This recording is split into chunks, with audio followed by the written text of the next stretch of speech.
And PTCI welcomes you to Anchor D Bank Arena here, Oscar Williams Fieldhouse on the campus of Oklahoma Panhandle State University in Goodwell, Oklahoma. Today, Sooner Athletic Conference basketball. First, the ladies up. It's Central Christian, the Lady Tigers, came to town to take on your Panhandle State Lady Aggies. These couple of teams that are hungry for a win today. Central Christian comes in 0-21, 0-17 in the conference. Their starters for this ball game: a 5'3" freshman guard from Ingram, Texas, number 0, Rachel Perkins. A 5'7" freshman guard from Shawnee, Oklahoma, number 2, Hallie Winsey. A 5'7" freshman guard from Burke Burnett, Texas, number 10, Kylie Jones.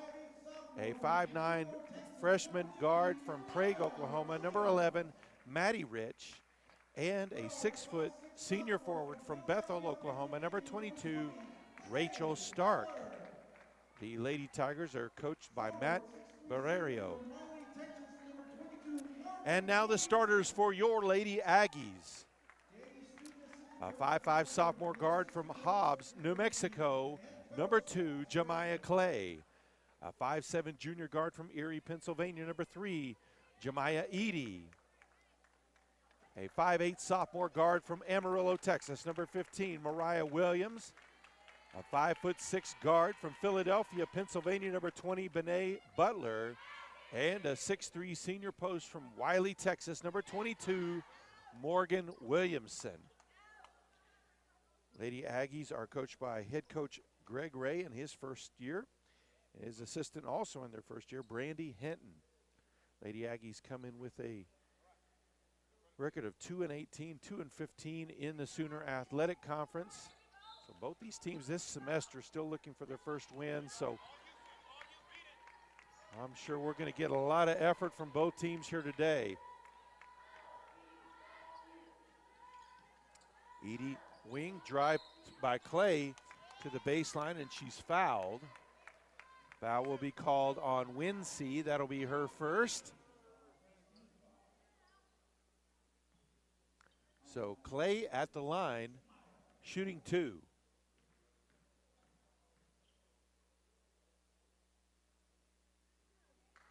Misses the first off the back iron.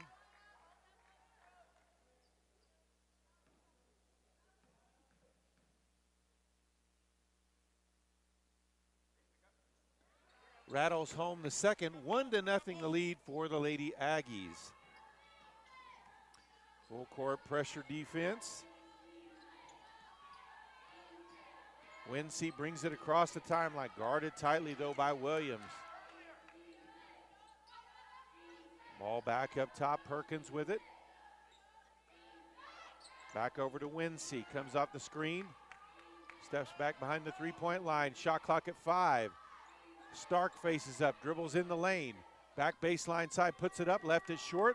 Rebound by Edie. Lady Aggies back the other way in transition to the block. Now she'll back it back out. Clay looked at the three, passes it up. Williamson, baseline shot, blocked, but she's fouled. That foul's going to be going on Stark. That is her first, team second.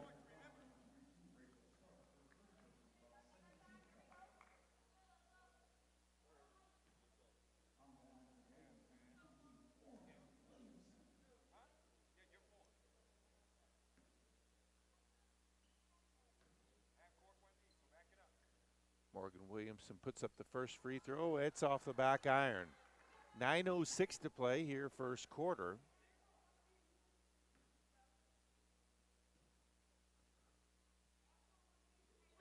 Gets the second one. 2-0 Panhandle State. Jones brings it up. Back to Winsey up top. Williams still guarding her tightly. Ball at the high post to Stark, kicks it back outside to Winsey. Back to Stark, cross court pass. Ball is loose and she'll be tied up by Butler. Arrow points in favor of Central Christian, so they'll maintain possession. Shot clock will be reset to 20 seconds. Jones, he's it for Stark. Now Rich. Over to Winsey, backdoor, baseline drive, shot is up, and it is good by Jones. We're tied up 2 apiece. 8.5 to play in the first quarter. Pass from Edie on up to Butler. Was behind her, she didn't see it coming. Ball out of bounds, back over to the Lady Tigers. Rich gets it over to Perkins. Backdoor pass, Winsey saves it from going out of bounds, gets it over to Jones on the wing, back up top to Stark. Handoff, backdoor pass to Perkins, has to kick it out, 3-pointer is up, no good. Rebound on the backside goes to Williamson. As Stark goes to the floor, Edie now with it, brings it across over to Butler in the corner, puts up the 3, it's good! Lady Aggies lead 5-2, 7:50 to play.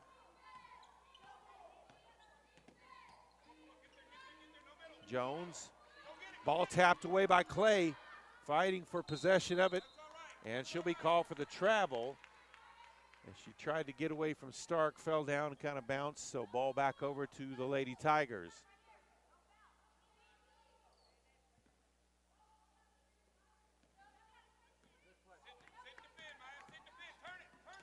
Jones goes baseline, cut off there by Clay. Pass to Rich, back outside. Jones put up the wing 3, no good, left it short. Ball rebounded underneath by Perkins. Perkins dribbles her way out, kicks it out top to Winsey. Knocked away by Williams. And a foul call as Edie had the ball. Foul will be on Winsey, and I believe that may be her second. It is team's third, checking in for Central Christian. A 5'3" sophomore guard from Hutchinson, Kansas, number 5, Emily Madison.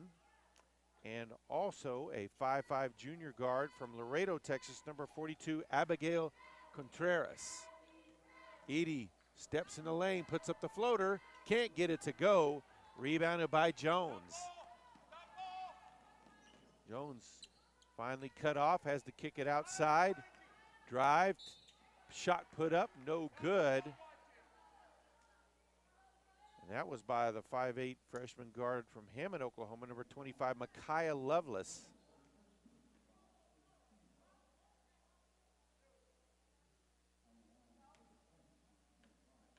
So Lovelace at the line makes the first.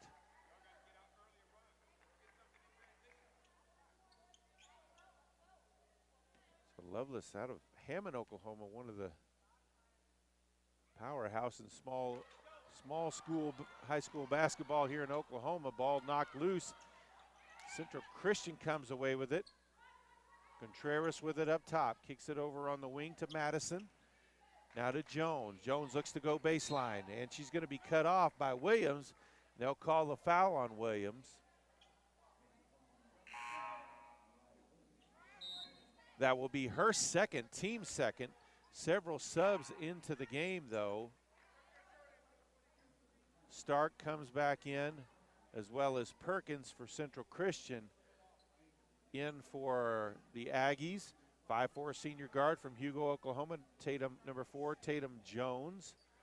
Also in a 5'8" sophomore forward from Elkhart, Kansas, number 25, Chevelle Ralston.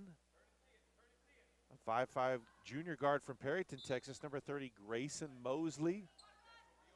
And also a 5'7" junior guard from Fairbanks, Alaska, number 14, Sierra Tate. Ball back outside, tapped away momentarily by Jones. Get it back, 10 seconds on the shot clock. Jones passes it off of the Aggie defense. It'll go out of bounds, 7 on the shot clock. 6.5 to play here in this first quarter.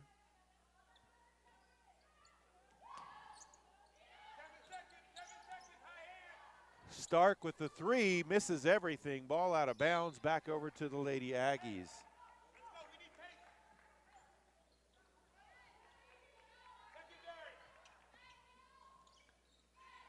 Tate with the ball, deep wing. Opposite corner, Ralston gets it over to Mosley. Now back to Ralston, drives to the block. Shot is blocked and knocked out of bounds. It'll stay with the Lady Aggies.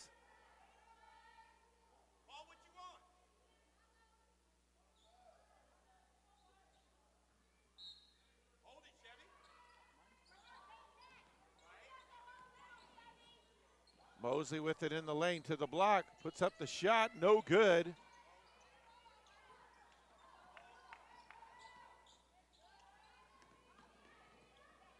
Ball kick to the corner to Jones, puts up the three, it's good. And Central Christian takes a 6-5 lead.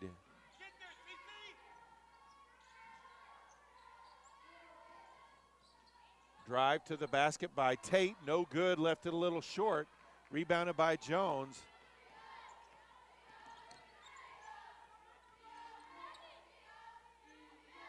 Contreras with the ball on the wing.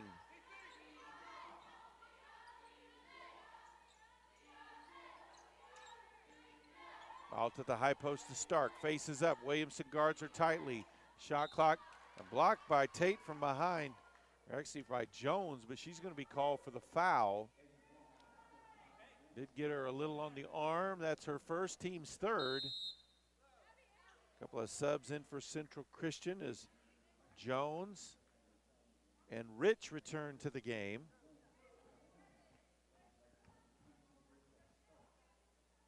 So Stark at the line.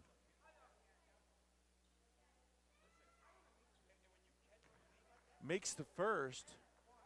5:08 to play.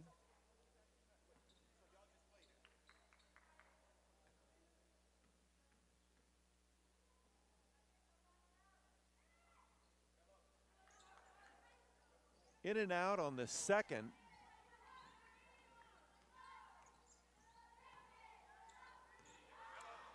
Ralston kicks it to Mosley. Ball lost out of bounds by Tate.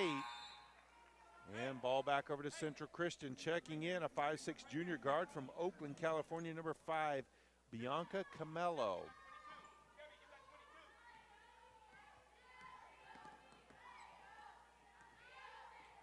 Jones out top with it. Mosley guarding tightly.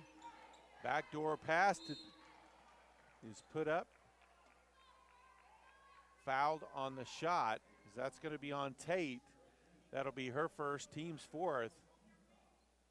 And it will be Perkins at the line shooting 2.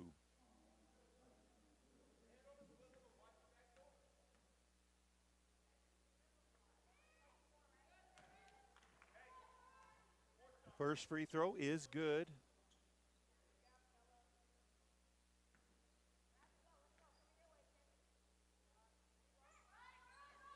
Misses the second one. Ralston with the rebound, and an immediate foul call is going to be on Stark. I believe that will be her second. Team's fourth. So each team with a player with 2 fouls. So Stark will have to check out. So they'll lose quite a bit of height as Madison checks in for her.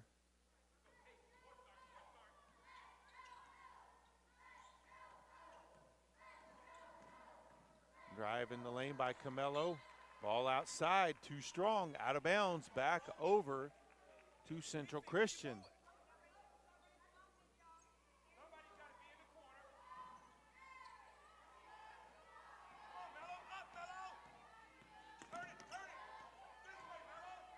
Jones leaves it for Rich out top.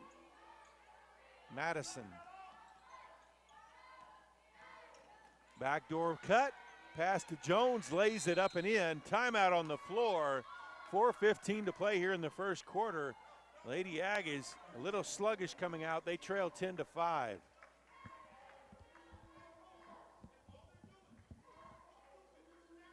Know you can manage your home Wi-Fi network right from your smartphone? With PTCI Whole Home Wi-Fi, you can quickly and easily manage your home Wi-Fi through your PTCI Wi-Fi app. Set your Wi-Fi password, view connected devices, run speed tests, set up parental controls, and more. Experience the best in home Wi-Fi with PTCI Wi-Fi app. Call now and get 3 months free of whole home Wi-Fi and visit ptci.net to download the app today.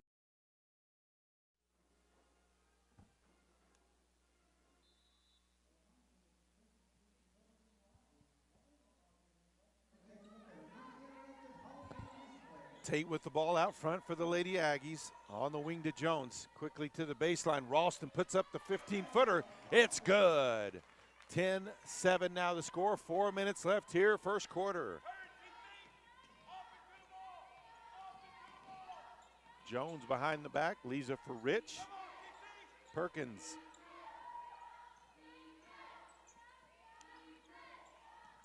Madison back to Jones. Perkins with it in the corner, under 10 to shoot. Madison back up top. Now at 5, into the corner, three-pointer up by Perkins. It's good. With a hand in her face, 13-7, Lady Tigers. Mosley back to Ralston. Yeah, that's going to be a travel. Ball back over.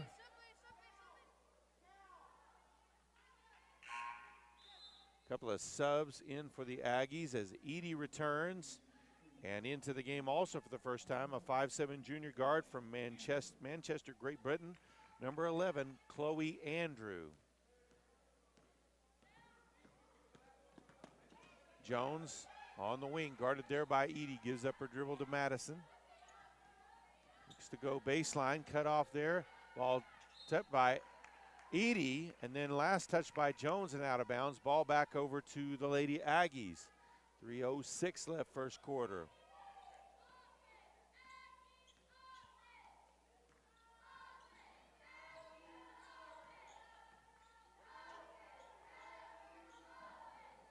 Edie to Tate, opposite wing to Jones.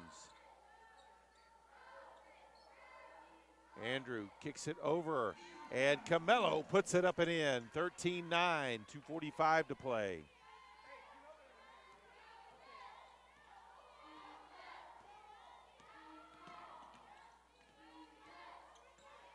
Madison gives it up to Rich.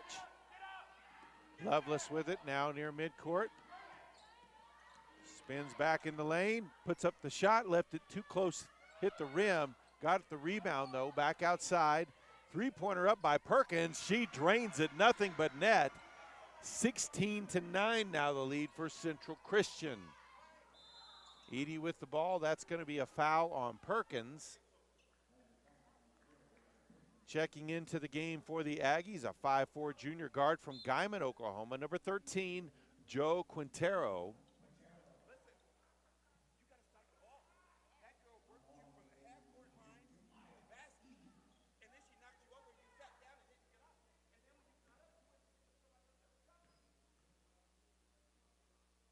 Edie at the free throw line makes the first. 2:10 to play here first quarter.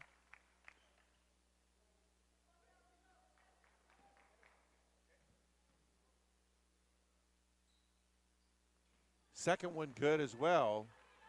16-11. Ball pressure, offense to the ball, Phil.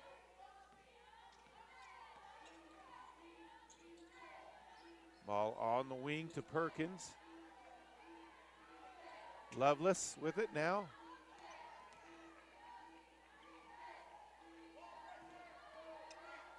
Madison in the corner.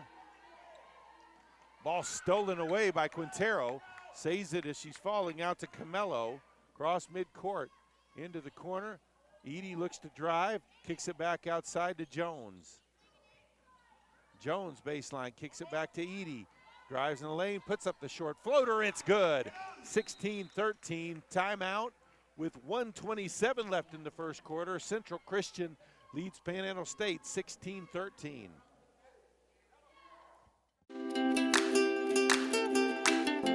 PTCI Cellular gives you the best of both worlds with 42 towers from Kenton to Laverne. No one else covers you like we do in Northwest Oklahoma.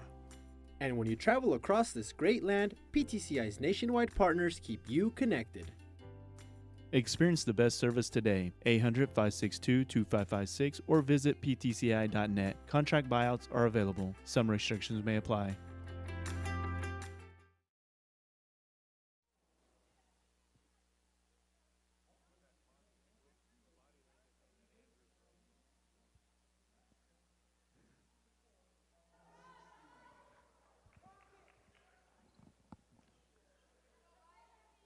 So out of the timeout, Central Christian ball. Full court man pressure by the Lady Aggies. Mello gets a hand on that one. It will stay with Central Christian.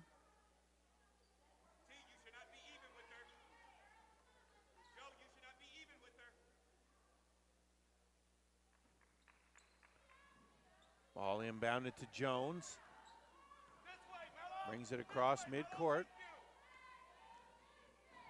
Edie guarding. Looks to go baseline. Blocked by Edie. Now in transition. Kicks it ahead to Tate, over to Jones. Back to Edie, puts up the shot, no good. Gets her own rebound. Kicks it over to Tate, puts it up and in. It's a 1-point game. 1 minute left in the first quarter. Great effort, possession there by the Lady Aggies at both ends. Backdoor pass, nobody there. Ball out of bounds. Back over to Panhandle State.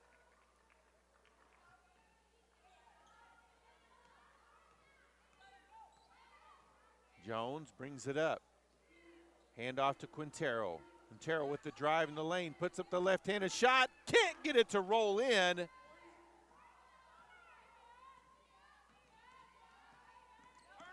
Perkins brings it across. Drive by Lovelace, puts it up in the lane.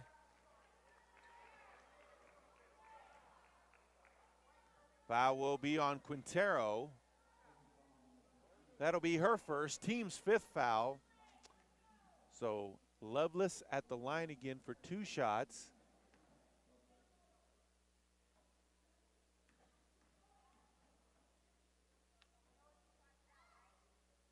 No good as that one rimmed out.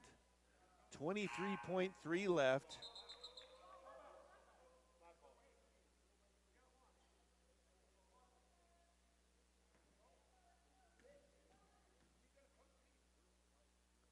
Madison's second shot is good. Or Lovelace's second shot. Madison checked into the game.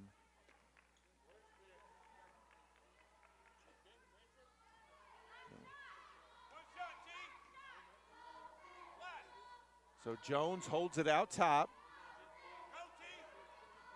10 seconds, puts up the floater in the lane. It's good. We're tied up at 17 apiece. Jones, ball knocked away. Pass up ahead to Edie. 1 second left, puts it up. Almost went in, couldn't quite. So after 1 quarter of play, we're all tied up at 17 apiece. We'll be back with the second quarter.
So here we go with the second quarter. Ball belongs to the Lady Aggies. Trying to regain the lead here. Clay came back in the game. Edie with the jump step, missed the shot. Ball loose underneath. Edie gets her own rebound. Also Butler back into the game as well. She's got it. 12 on the shot clock. Williamson with it. 5 seconds on the shot clock, ball loose. Contreras comes away with it. So Contreras on the wing puts up the three. It's good.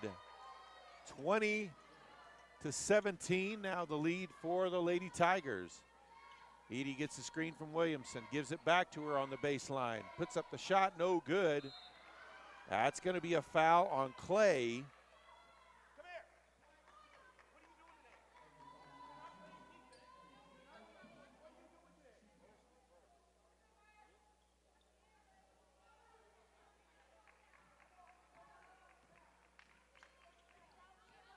Madison will come.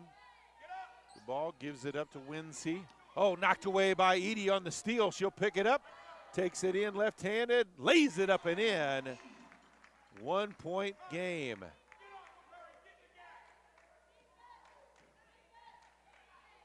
Long pass ahead to Contreras. Gets it over to Madison. Now Stark with it. She's back in the game with 2 fouls. Gives it back to Winsey, puts up the deep three, no good. Ball tapped around, Stark comes away with the rebound. Gives it to Winsey as she drives through the lane. She'll have to curl it back out to the corner. Contreras gives it to Stark on the block. She'll face up, goes baseline side, lays it up and in. 22-19.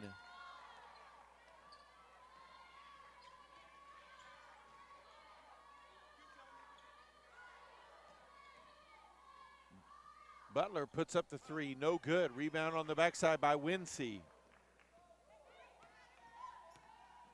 Madison on up to Rich. Rich puts up the wing three with Williamson right in her face. No good, ball loose on the floor. Williamson picks it up for the rebound. Jones with it now, all the way to the hoop underneath. Oh, what a scoop and score there. Back to a 1 point game, 22-21. 7.5 left here in the first half. Madison loses her balance, keeps the dribble though, gets up, drive, kicks it out to Rich. Winsey open for three, no good. Long rebound grabbed by Edie. Pass up ahead to Jones. Jones drives to the block, goes underneath. Missed the shot. Madison got a piece of that one. Winsey will bring it up for the Lady Tigers. Finds a gap, nobody guarding inside. Drives to the hoop, missed it though. Butler with the rebound. Drives it up to the left-handed shot, no good. Foul called. Will that be on Stark? It is. That will be Stark's third already. So Quintero, Andrew, Ralston, Mosley all back into the game. And Tate as well. Perkins back in for Central Christian.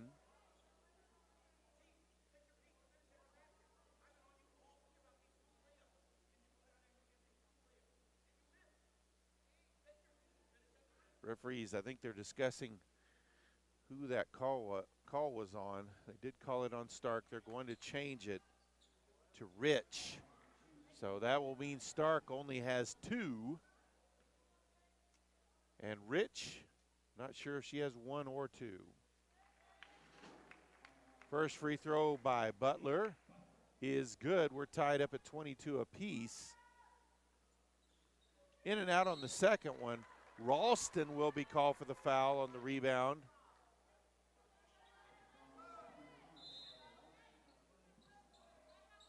That'll be Ralston's first. Quintero now does check in for Butler. And that's Ralston's first foul. 6.5 to play here in the first half. We're tied up at 22 apiece.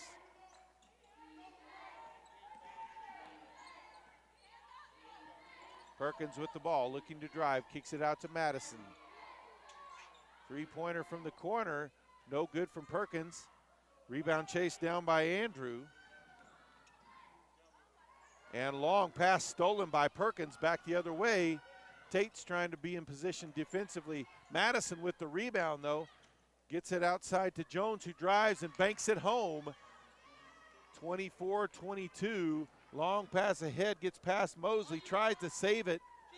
Too far out in front by Tate. Just an unnecessary pass.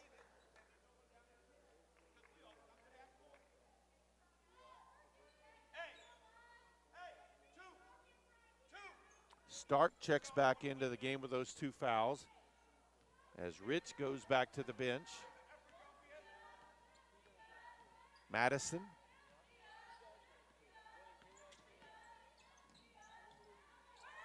Skip pass over to Perkins, puts up the 3. No good. Long rebound is grabbed by Madison, puts up the shot in the lane, no good. I'll call a jump ball on that one. Ball will stay with Central Christian.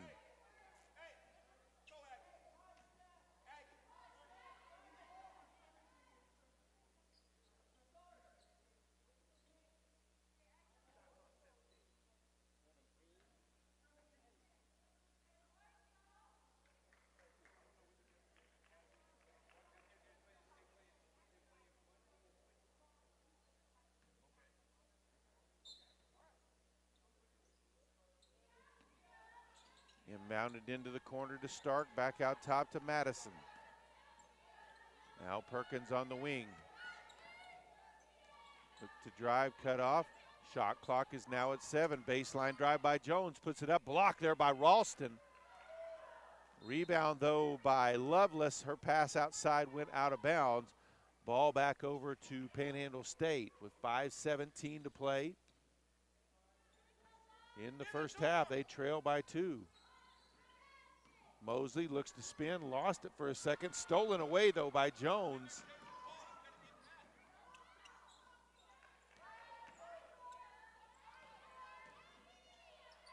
Ball tipped there by Andrew. Three-pointer is up, left short. Rebound and grabbed and put back up by Jones. Now Ralston with the rebound.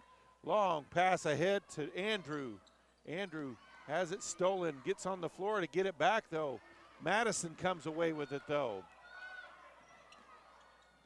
Pass outside to Lovelace is behind her and out of bounds, back over to the Lady Aggies. Camello checks into the game as well as Williams. Timeout on the floor, 4:38 left to play. It's Central Christian 24, Panhandle State 22.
So Aggie ball out of the timeout, trailing by 2. Pass up to Edie, now to Williams. Back up top, Camello over to Ralston. Backdoor pass, and Camello's fouled on the shot attempt.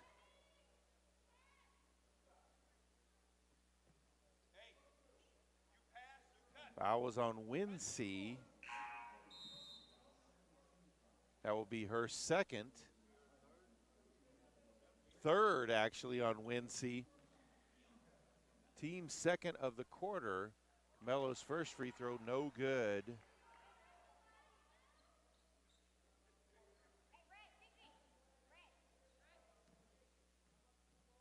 .426 to play. Second one is good.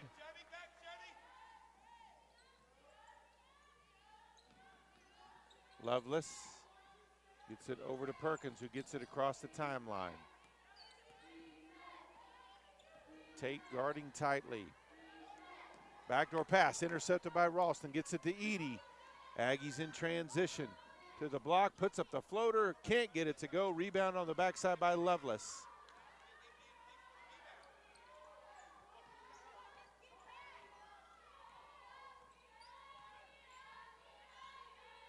Madison out front with it.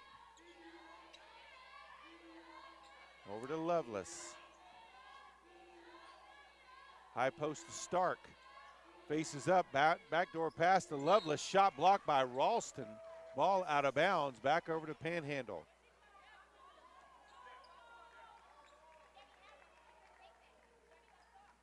Ralston with a nice block, does not foul on that one.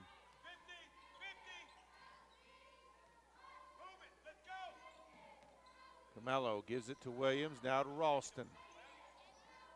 Ralston dives in the lane, back to the right-hand side and draws a foul. I believe that one is going to be on Lovelace. It is.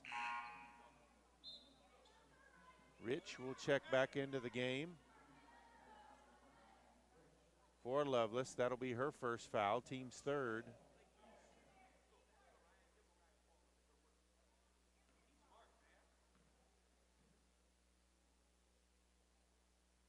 First free throw in and out. The Aggies have had trouble converting both. They've missed a lot of first free throws today.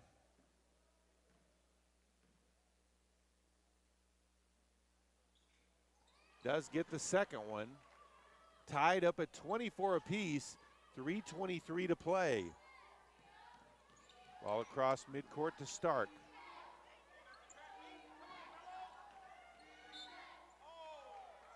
And it looks like they may call a foul here. That'll be on Ralston. That'll be her second, team's third of the quarter. Central Christian will inbound underneath the basket. Pass inbounds to Stark. Knocked away, though, by Tate. Up ahead to Edie. Leaves it for Ralston.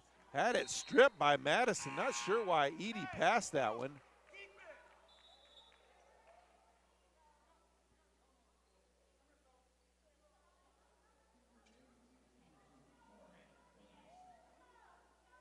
Ralston will check out. Williamson in her place.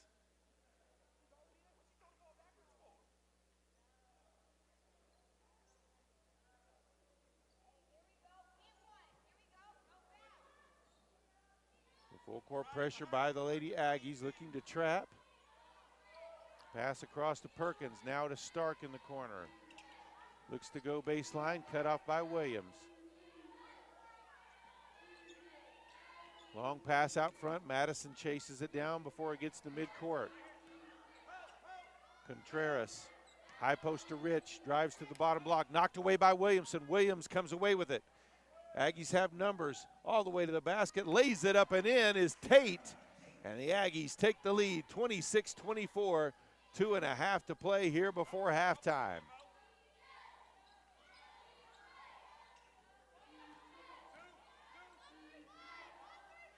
Perkins with it on the wing.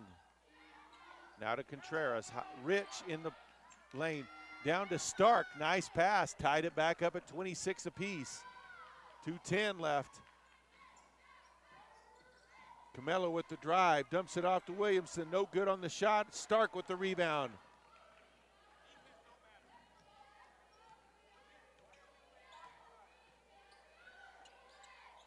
Stark gets it to the high post to Rich. Perkins for three from the corner. Missed everything. Stark there with the rebound. Lays it up. Gets it to go in. 28-26 now the score. Camello baseline. Back to Williamson. Camello in the corner. Williams with it up top. Shot clock is now at 10.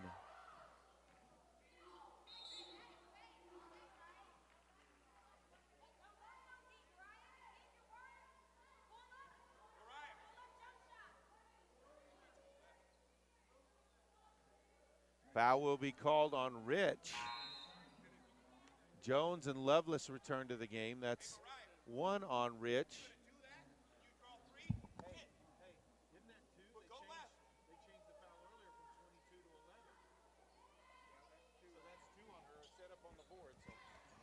That's actually 2 on Rich. So Edie tried to pass down low to Williamson, stolen away though by Perkins. Long pass to Madison to Jones. Jones looks to drive, puts up the floater, no good. Rebound by Williams. Outlet pass to midcourt to Edie. Under a minute left. Floater is up, no good. And they'll call the offensive foul on Edie.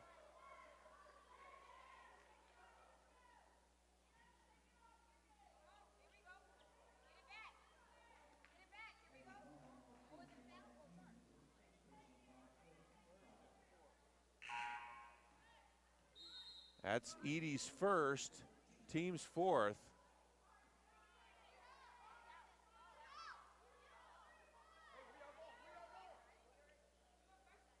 .8 seconds left here before halftime. Central Christian with a 2-point lead over the Lady Aggies. Jones guarding Jones out top. Knocked the ball away momentarily, out of bounds. 19 on the shot clock, 44.5 on the game clock. Stark up top to Madison. High post, Lovelace. Pass intercepted by Williams. Passes ahead to Tate, who chases it down, lays it up and in. Tied up at 28 apiece, 30 seconds left. Long pass, nobody there. Ball turned back over to the Lady Aggies. 25 seconds left on the clock.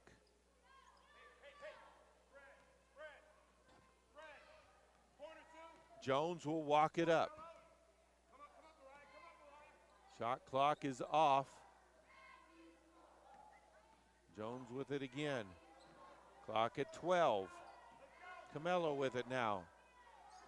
Williams drives in the lane, trips and kind of stumbled, so that's going to be a travel back over to Central Christian with 5.5 left to play.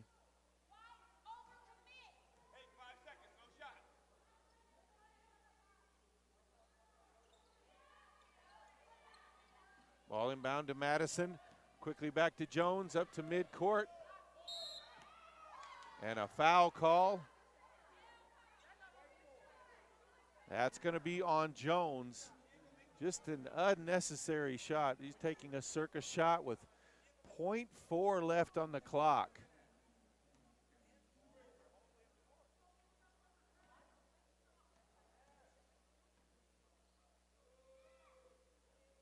Jones makes the first. She'll get 3 here. Misses the second.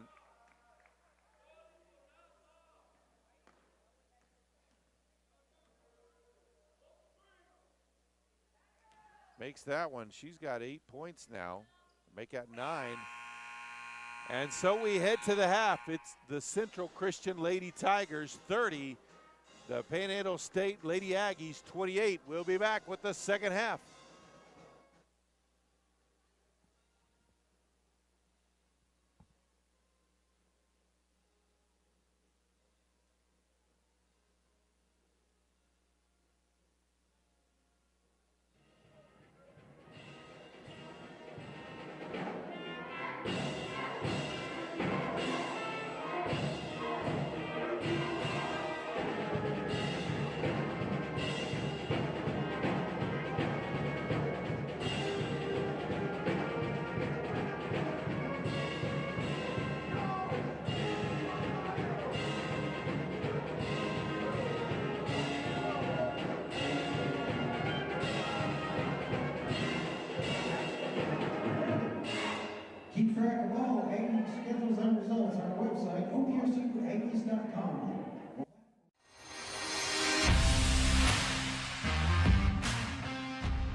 Lady Aggies are 10 of 21 from the field. Central Christian 10 of 27 for 47.6% and 37%. Central Christian has hit 3 of 12 three-pointers. Lady Aggies just 1 of 1. Free throws. Central Christian 7 of 11. Panhandle State 7 of 12. 58% and 63. Rebounds, Central Christian with 2 more, 18. Offensive rebounds, Central Christian leading 9 to 5. Defensive rebounds, Aggies leading 11 to 9. We've had 6 ties and 9 lead changes in this one.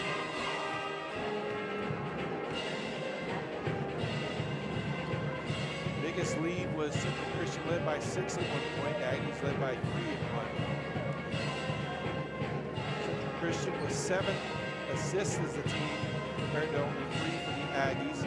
15 turnovers for Central Christian compared to 12 for the Lady Aggies. Too many for both teams. Bench points, Aggies lead that category 16 to 5. Steals, Aggies lead that one 8 to 3. Points off turnovers, Aggies lead that 12-9. Second chance points, Central Christian lead that 7 to 4. 9 personal fouls total for each team. Panhandle State, their leading scorer right now is Jemiah Edie with 6 points. And she is 2 of 5 from the field and 2 of 2 at the free throw line. Aggies have also with 6 points would be Sierra Tate. Sierra Tate right now 3 of 4 from the field. For Central Christian, their leading scorers are Rachel Perkins and Kylie Jones, each with 9 apiece.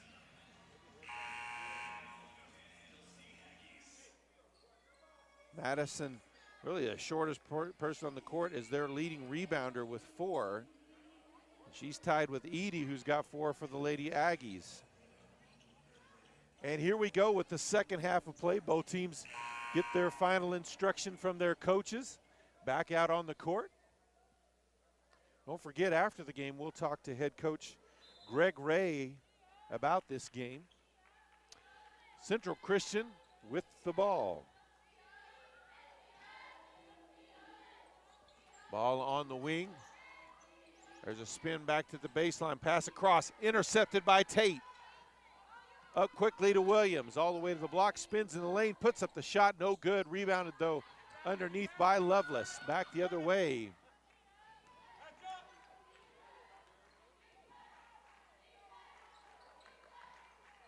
Deep 3 by Perkins. Missed everything. Ball out of bounds.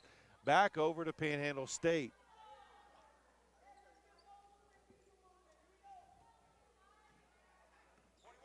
Mosley brings the ball up for the Lady Aggies.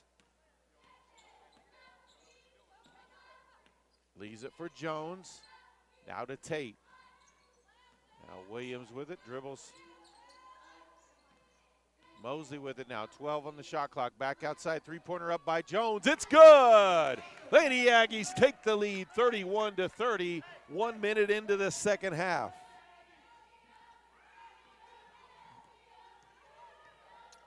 Jones picks up her dribble. Now to Stark. Stark in the lane, dumps it off to Lovelace, who puts it up and in. Lady Tigers retake the lead, 32-30. Quickly back the other way. Jones to the block, puts it up. It's good. And just like that, Aggies with the lead again, 33-32. Full court pressure by the Aggies. Almost a steal. Ball gets through Tate's hands. Baseline, Lovelace puts up a wild shot. No good. Williams with the rebound. Back across midcourt. Kicks it out to Mosley. Mosley with the drive to the block. Looks to split the defenders. And they'll call a travel call on her. Looks like she took a shot right to the face there. Looks like she's okay, though.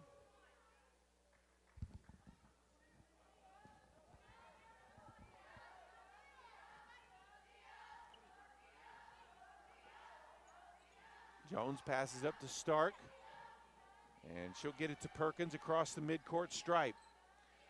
Jones with the ball, comes out the screen from Stark to the block, puts up the shot, gets it to go. Nice shooter's touch on the release, and we teeter back and forth as Central Christian takes a 1-point lead again. Jones, hesitation, puts up the floater in the lane, no good.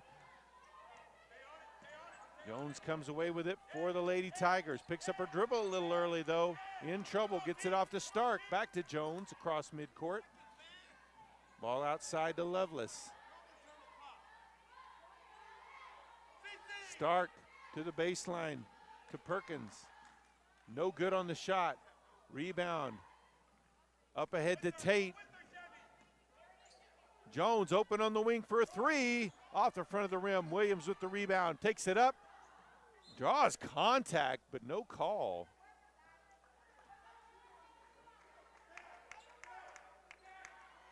Aggies ball. 7:10 to play here in the third. Jones leaves it for Tate. Back to Jones. Jones drives from the top of the key, puts up the floater, no good. Rebound by Stark. Open underneath, Perkins lays it up and in. It crawls over the rim. 36-33 now, Lady Tigers lead. Jones comes out the screen from Ralston. Tapped away by Lovelace, gets it back though. Williams with it, back to Jones. Over to Mosley. Mosley dives in the lane.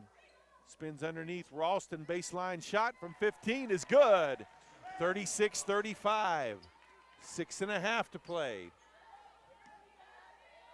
Stark gets it to Rich across midcourt. Now back up top to Jones. Stark at the high post. Kicks it down low. Jones up and underneath, gets it to go on the left-hand side. 38-35. Mosey with it in the deep wing, looks to go baseline, cutoff spins into the lane. Back outside, Jones pulls up for three. She's got another one. We're tied up at 38 apiece. Jones now with 12 points. Stark. Rich with the baseline, cut off though. Ball tapped away momentarily by Tate. Shot clock under 10. Pass to Lovelace, has it on the block, kicks it back outside to Rich. Drives, up and underneath, can't get it to go. Ball tapped out though. Three-pointer is up by Jones, no good. Long rebound, gets it. She'll put up the floater, no good. Ball tapped out. Rebound by Perkins. Ralston with the block, and they'll call her for the foul.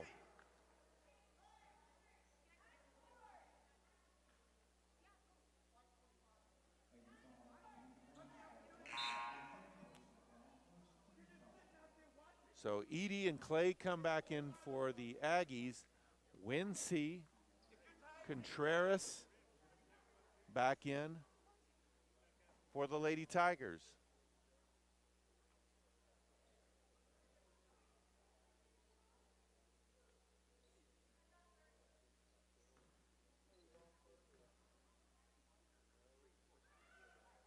First free throw by Perkins is up. It's good. Perkins with 12 points now. Second leading scorer for Central Christian, 1 point behind Jones.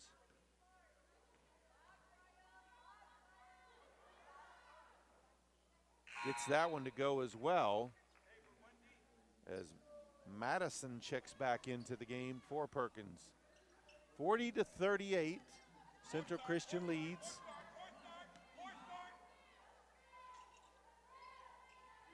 Jones comes out the screen. Now Edie with the ball. Clay drives, gets it over to Mosley. Williams drives, kicks out. Jones looked at the three, passes it up, draws a foul on Rich. And I believe that's going to be her third. It is team's first foul of the quarter.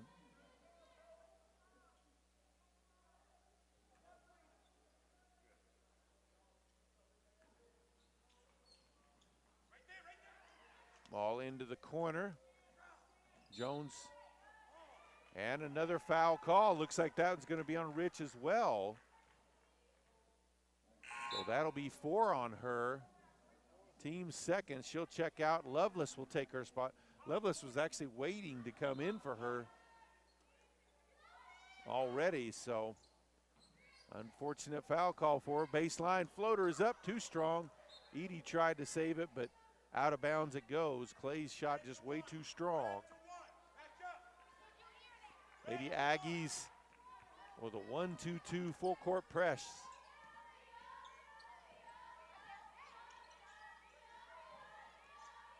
Winsey, long pass ahead to Stark. Back outside to Winsey. Winsey with the floater. That was partially blocked by Williams. Ball knocked away and out of bounds. It'll stay with the Lady Aggies.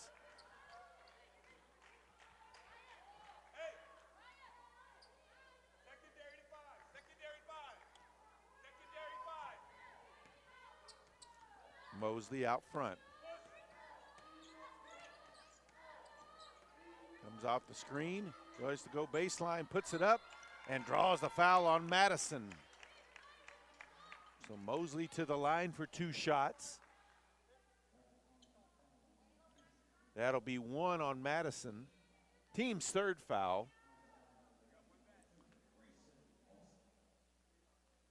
So Mosley at the line for 2 shots. Rims out on the first.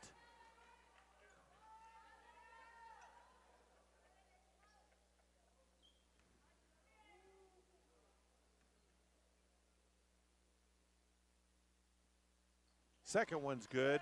1-point game. Aggies trail. Ball inbounded to Lovelace. Gets it back to Madison. Winsey, long pass. And that went out of bounds as they tried to get it to Lovelace. Too strong. Back over to the Aggies.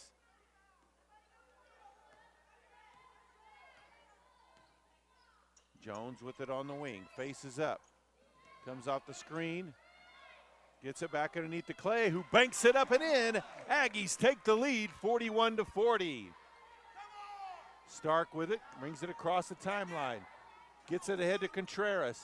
Long pass over across to Winsey. Winsey spins to the baseline. Wild shot, no good.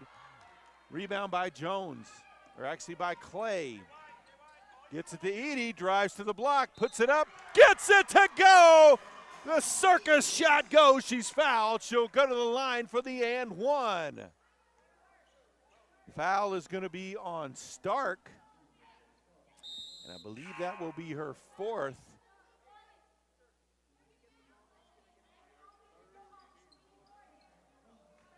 So Perkins and Rich check back into the game. That's actually number 3 on Stark.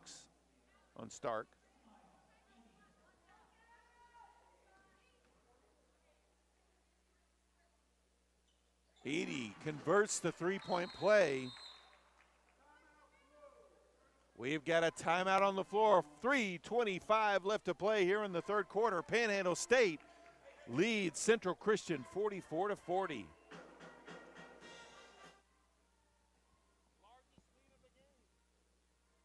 You can manage your home Wi-Fi network right from your smartphone. With PTCI Whole Home Wi-Fi, you can quickly and easily manage your home Wi-Fi through your PTCI Wi-Fi app. Set your Wi-Fi password, view connected devices, run speed tests, set up parental controls, and more. Experience the best in home Wi-Fi with PTCI Wi-Fi app. Call now and get 3 months free of Whole Home Wi-Fi and visit ptci.net to download the app today.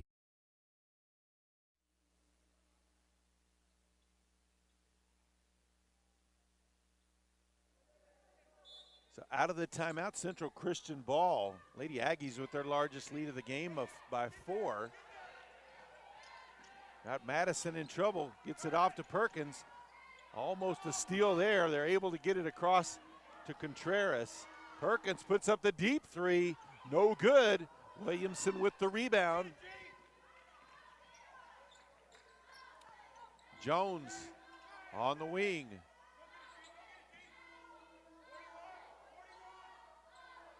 Now Mosley with it out top. Back over to Jones. Williamson at the high post. Kicks it out. Mosley kicks it to the corner. Three-pointer by Clay is up. No good. Rebounded on the backside. Edie's going to be called for the foul as Perkins came down with the rebound.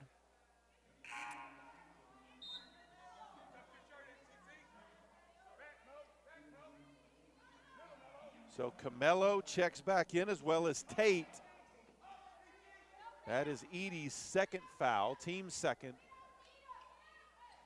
Contreras with it. Now Perkins over to Rich. Madison gets it across to Lovelace. Now they'll reset with Rich out top. Lovelace in the lane, drives the other. Williamson ties her up, jump ball. Ball belongs to the Lady Aggies. Good defense there by Williamson. Allowed Lovelace to run right to her, just reached out, grabbed the ball.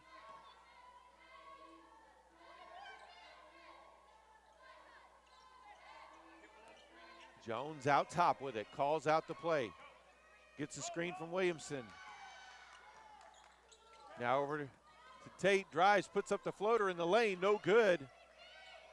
That's going to be a travel. Rich got the rebound, but she fought with Lovelace on it. And was called for the travel, so ball back to the Aggies. 2:04 left here in the third.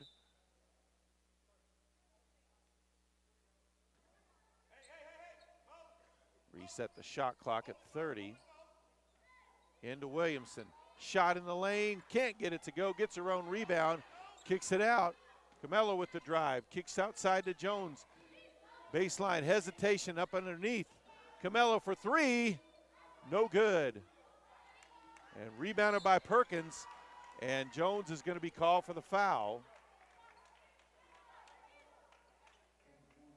Quintero will check back in for the Lady Aggies. Stark checks back in for the Lady Tigers. 1:47 to play in the third quarter.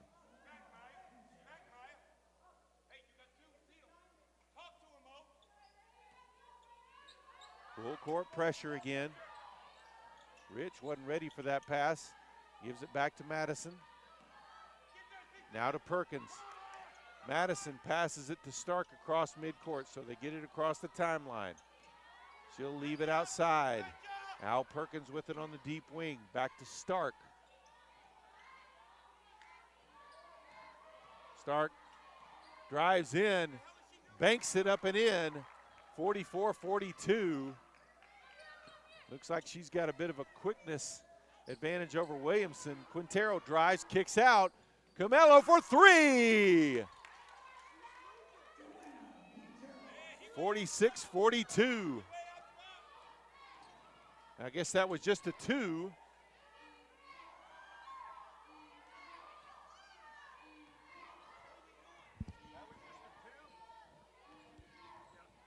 Stark with it. Now to Perkins. She'll put up the three. No good. Rebounded underneath by Clay. Pass to Williamson. Back outside. Camelo for another three. Hey, she has got another one. 49-42. 30 seconds left. Pass across midcourt to Lovelace. Perkins with it on the baseline, dumps it down low to Madison, tied up. Arrow points with Central Christian. They'll maintain possession. Contreras checks back into the game. 16 on the shot clock, 18.1 on the third quarter clock.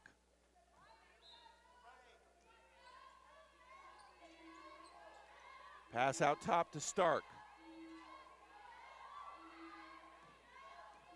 Drives in the lane, knocked away momentarily by Camelo. Puts up the shot, no good.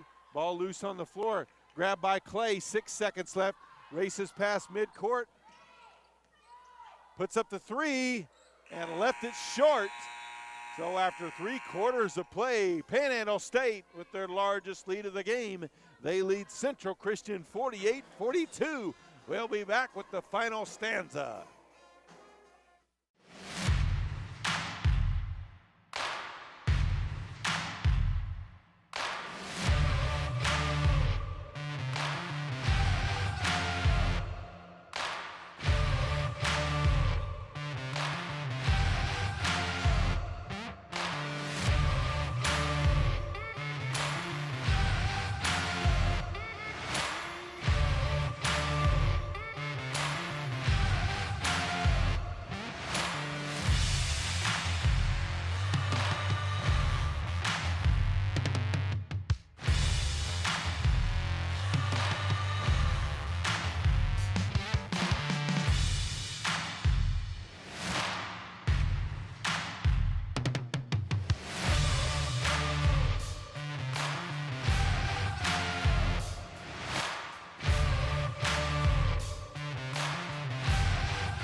So Lady Aggies ball as we begin the fourth quarter, 6-point lead.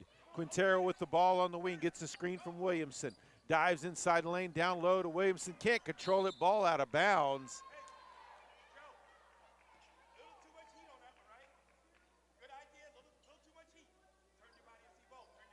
Full court pressure again by the Lady Aggies.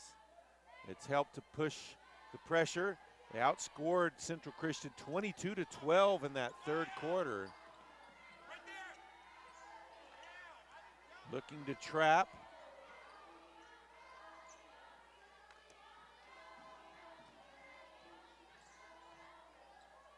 Kick outside, Rich for three.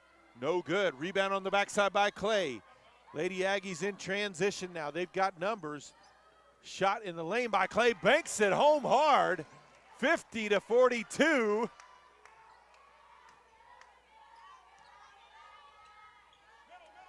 Madison gets it across to Lovelace across the timeline.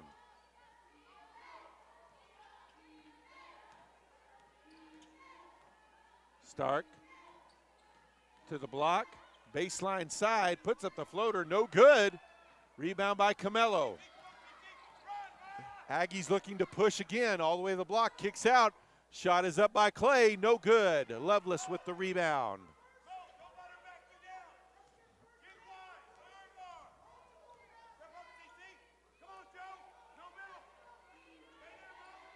Rich with it on the wing. High post, Stark faces up. Looking to drive. Williamson with the contact there. Gets the rebound. Clay up ahead to Tate. Kicks it over to Camello. Back to Tate. Now Williamson from the free throw line. It's good. Nothing but net. 10-point lead. Timeout on the floor. Lady Aggies lead 52-42 with 8:10 to play. You can manage your home Wi-Fi network right from your smartphone. With PTCI Whole Home Wi-Fi, you can quickly and easily manage your home Wi-Fi through your PTCI Wi-Fi app. Set your Wi-Fi password, view connected devices, run speed tests, set up parental controls, and more. Experience the best in home Wi-Fi with PTCI Wi-Fi app. Call now and get 3 months free of whole home Wi-Fi and visit ptci.net to download the app today. PTCI Cellular gives you the best of both worlds, with 42 towers from Kenton To Laverne, no one else covers you like we do in Northwest Oklahoma. And when you travel across this great land, PTCI's nationwide partners keep you connected. Experience the best service today. 800-562-2556 or visit ptci.net. Contract buyouts are available. Some restrictions may apply.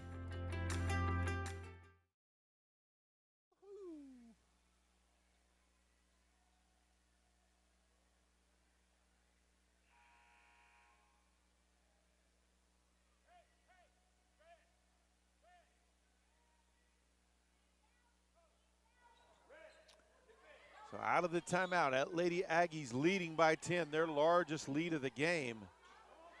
Full court pressure again. This is what's helped them build this lead, take back the lead and build it. Jones with it now. Leaves it for Rich. Gets a screen, kicks it back outside to Perkins.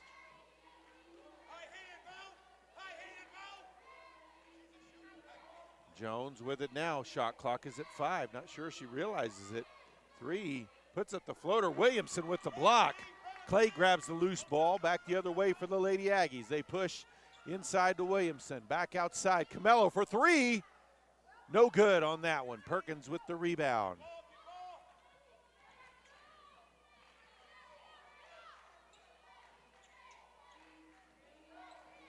Rich comes off the screen to the block, splits the defenders, banks it up, no good. Long rebound by Quintero. Quintero across midcourt, takes it all the way up and in. Block shot by Lovelace. Ball will stay with the Lady Aggies. Williams, Ralston, Butler, Jones, and Andrew come in. So 5 fresh for the Lady Aggies. Stark comes back in.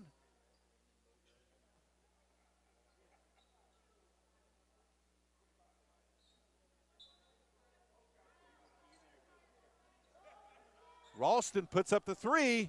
No good. Rebound by Jones.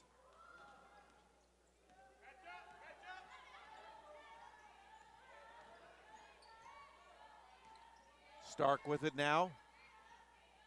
Now over to Lovelace on the wing.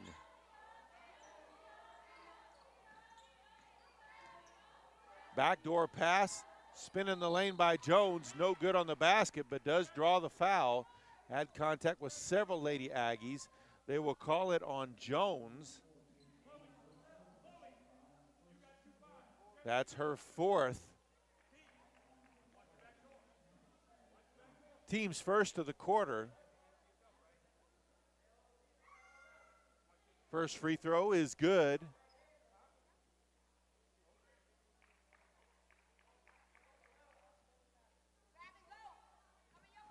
.6:44 to play. And the second as well. 52-44. Quickly back the other way. Jones kicks to Butler. Three in the corner. Way too strong. Rebounded by Andrew on the backside. Back to Butler. Jones. Three-pointer is up by Andrew off the back iron. Rebounded, though, by Williams. Kicks it over to Ralston back outside. Drive by Andrew. Kicks it to the corner. Williams cut off there.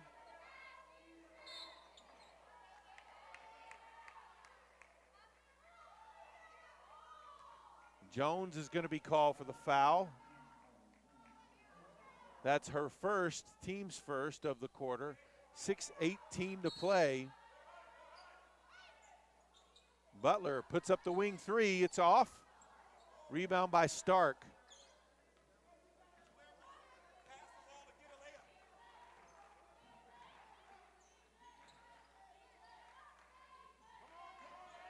Jones looks to drive. Puts up the baseline floater. Oh, tough angle. Got that one to go. 52-46. Lady Aggies quickly back the other way. Jones. And a shot by Ralston, no good, but she draws the foul. That's going to be on Rich. That will be her fifth. Team second, so Rich out of the game.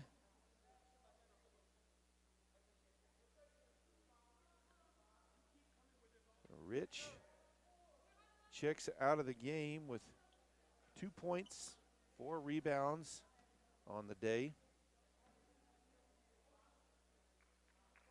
Free throw from Ralston off the front of the rim. Madison checked in for Rich.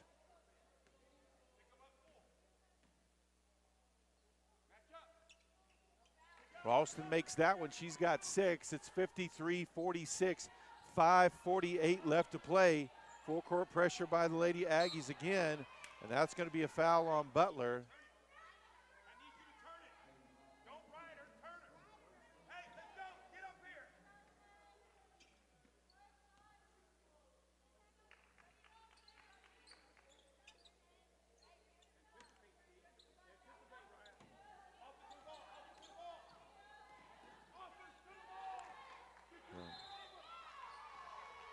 Williams is going to be called for the foul.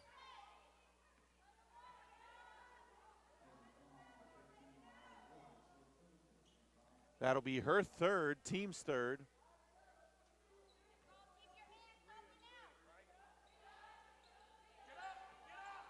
Rich across the timeline.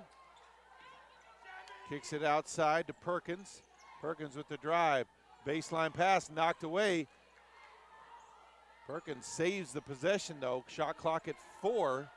Stark with it, faces up. Drives to the hoop, lays it up, no good. Ralston with the rebound. Cross midcourt with it, passes it to Andrew in the corner. She'll put up the 3, no good. Rebound on the backside by Jones. Long pass ahead to Madison. Now Perkins with it. Stark now. Skip pass over to Perkins. Madison looks to drive. Guarded there by Ralston. Butler with the rebound. Gets it up to Jones across midcourt. Drives to the hoop. She'll kick it back to the trailer. Missed it.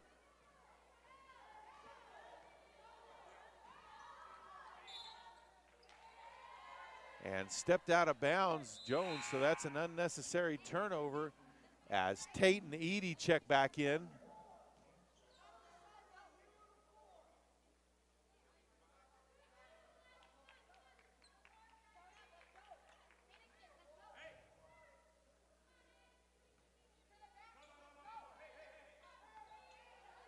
Jones with the ball out top.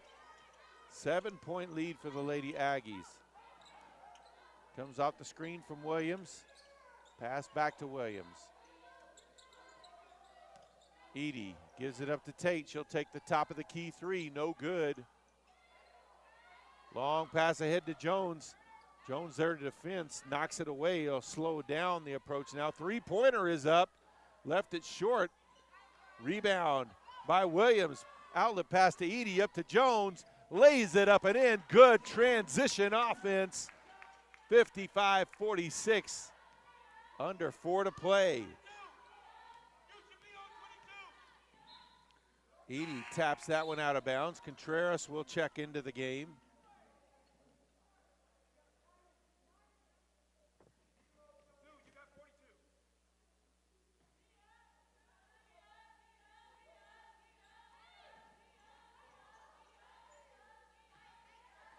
Lovelace with it. Back to Stark. Madison passes in the lane, back outside. Stark looked at the three, now she'll drive. Euro step, missed the left-handed layup. Rebound by Ralston. Jones up quickly to Tate. Now back to Jones. They'll back it out and set up their offense. Leading by 9, probably wanting to use a little bit of clock here with 3 left. Backdoor pass, Ralston underneath, puts it up, can't get it to go, can't get her own rebound either. Madison with it. Under 3 to play. Stark back to Madison who drives. Ralston knocks it away. Tate with it now. Gives it back to Ralston who lays it up and in. 11-point lead, largest lead of the game. Timeout on the floor, 2:36 to play. Panhandle State 57, Central Christian 46.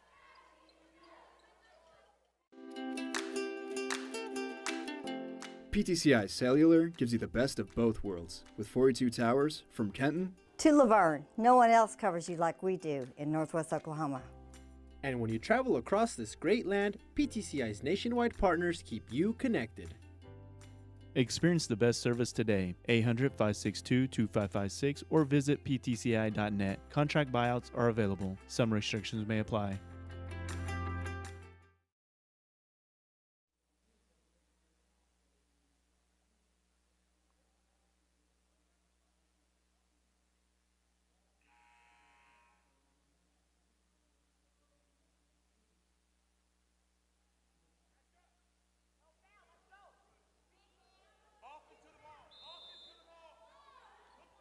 So Central Christian ball. Ball inbounded to Stark. Gets it to Perkins across the timeline. Three-pointer is up, no good. Edie with the rebound on the backside. Lady Aggies in transition, pass ahead to Williams underneath. Gets it to go. How she didn't draw a foul, I don't know. 59-46. 2:10 left to play. Kind of a circus shot. Stark gets it across midcourt, kicks it outside. Lovelace with it.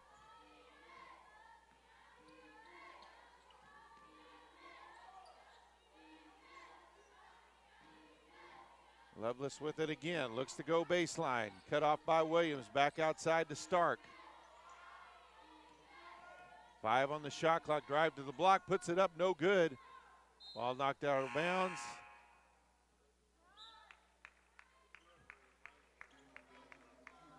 They reset the shot clock too quick. We'll check and see what they do here, because it did not look like it hit the rim.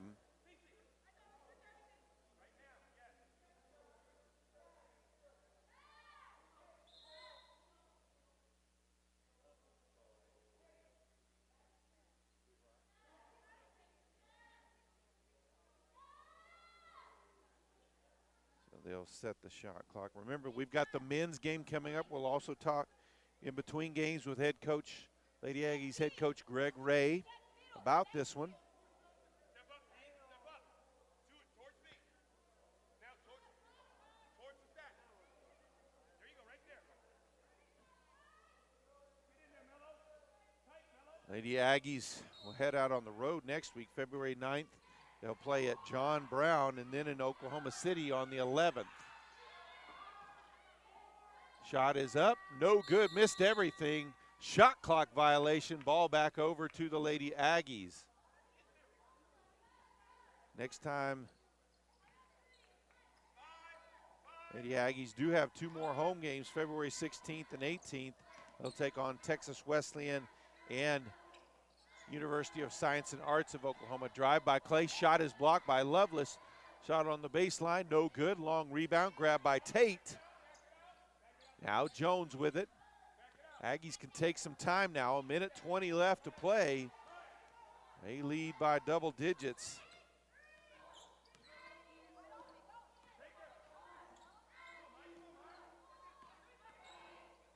Floater is up, no good. Ball tapped out of bounds, and it will belong to Central Christian.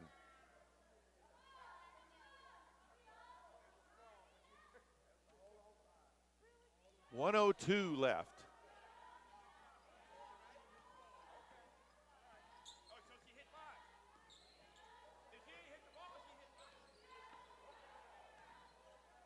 Perkins gives it up to Lovelace. 45 seconds left. Tapped away momentarily by Camello, but able to get it back. Shot clock under 10 again. Stark with it. Backdoor pass to Lovelace underneath. Tied up, and they'll call the foul. Looks like they'll call that on, probably on Camello. And they did. They called it on Camello. So Stark will go to the line. Or actually, Lovelace will go to the line. Camello, that's just her first foul. Team's 4th. 36 seconds left to go, so 2 shots for Lovelace. Rims out on the first.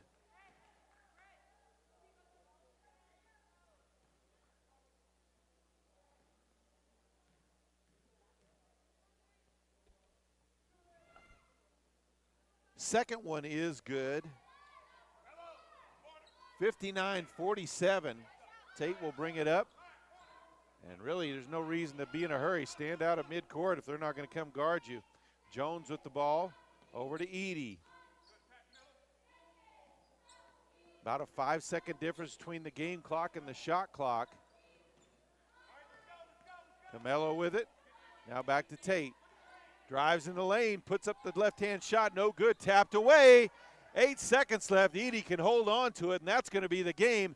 Lady Aggies going to pick up a conference win here today as Panhandle State defeats Central Christian 59-47 to improve to 3-18 on the season, 3-15 in the Sooner Athletic Conference.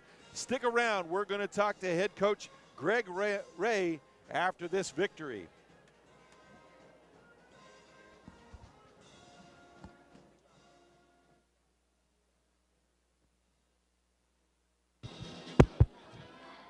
Testing.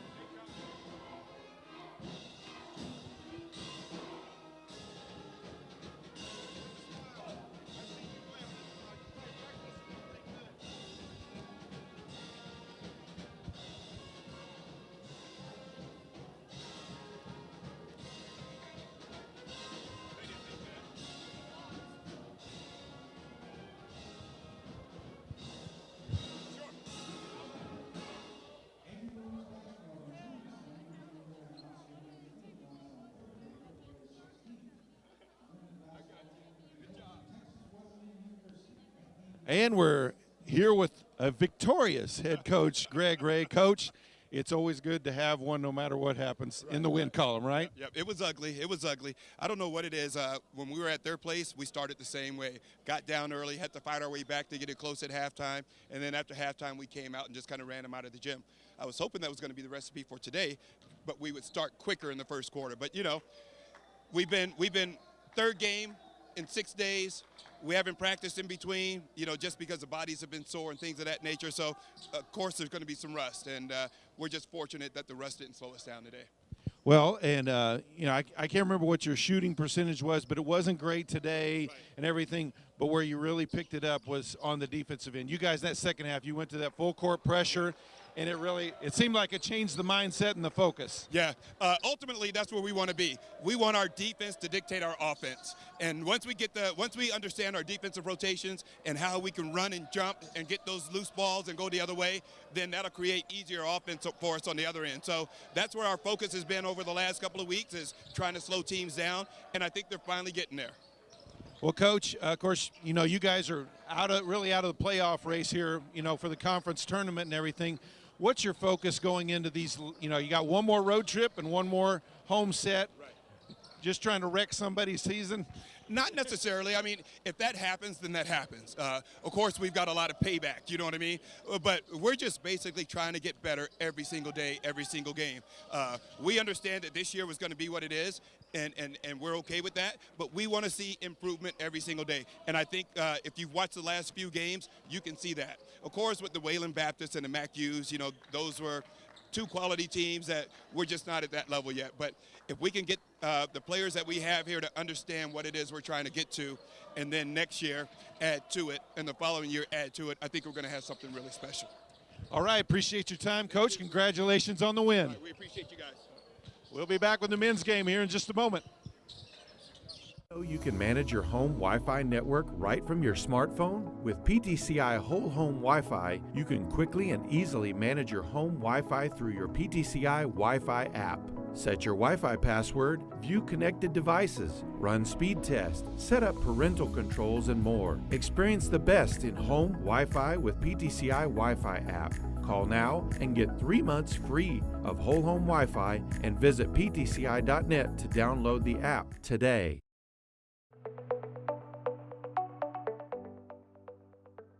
Ah, the aroma of jerky. We can smell it here. We're in Boise City today at No Man's Land Jerky, a brand that is continuing to grow across not only our territory, but even across the country, and I'm sure even probably across the world. I'm here with Britt, representing the family here.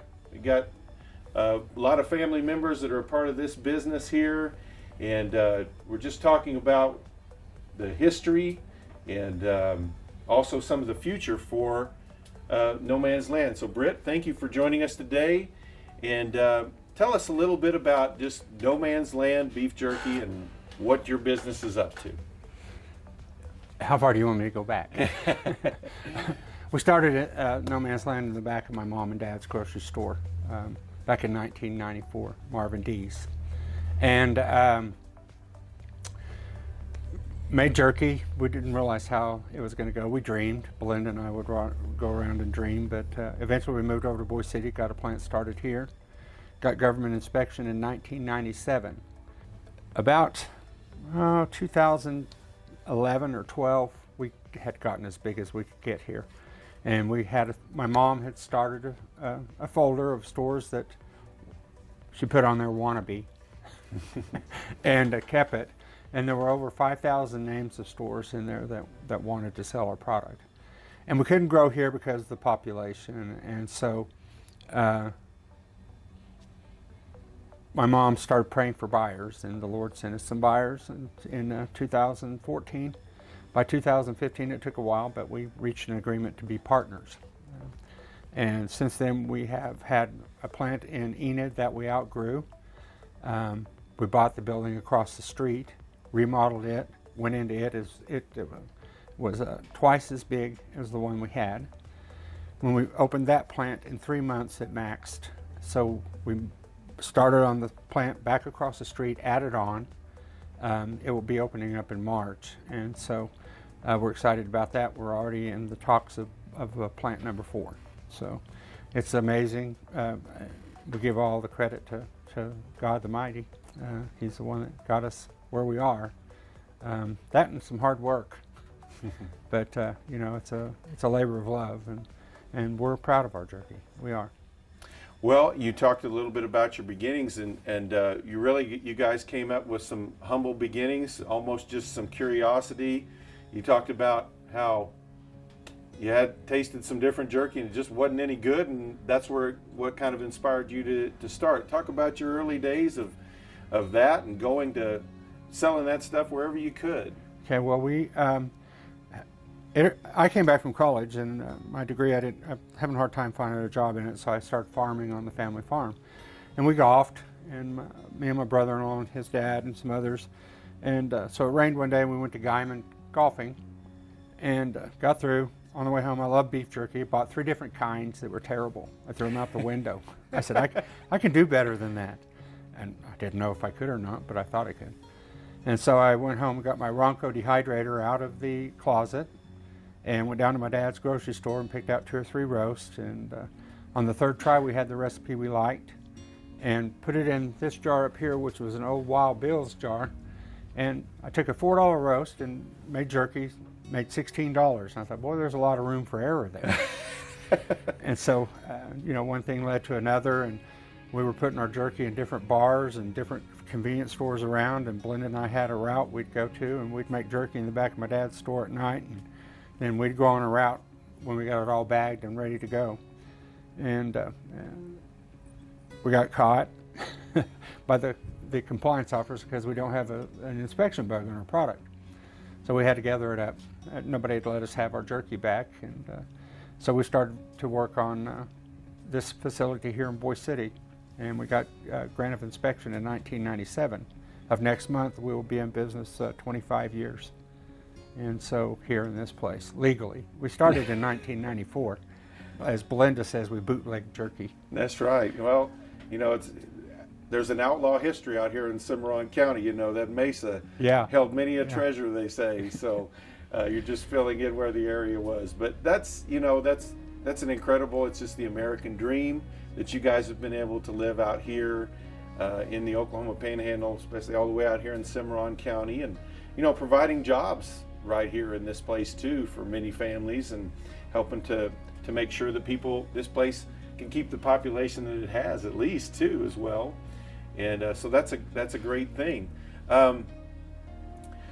You talked about earlier the amount of production that you guys are at and where that's growing at, and how it's just growing at an amazing rate. Talk a little bit more about that, where you guys are production-wise. How many people you have here? How many people you have in Enid? The amount of the product that you're putting out on a daily basis. So as far as production, Boise City here produces about 2,000 pounds of raw meat a day, which equates to about 600 pounds of finished product. Enid, on the other hand, does 26,000 pounds of raw per day. And I'd have to figure that up real quick, but it's thousands and thousands of pounds of actual jerky. We employ 30 people here, and we like to consider them as family. Enid employs 200 to 240, somewhere in that number. It's because of the situation in the world today, it changes, but hopefully when we open our other facility across the road, we'll employ another 150 people, so we'll be up to around 400 employees at Enid. So who knew? God did. We dreamed it would grow. We had no idea how large this thing could get. And well, the operation here, as you mentioned, very family.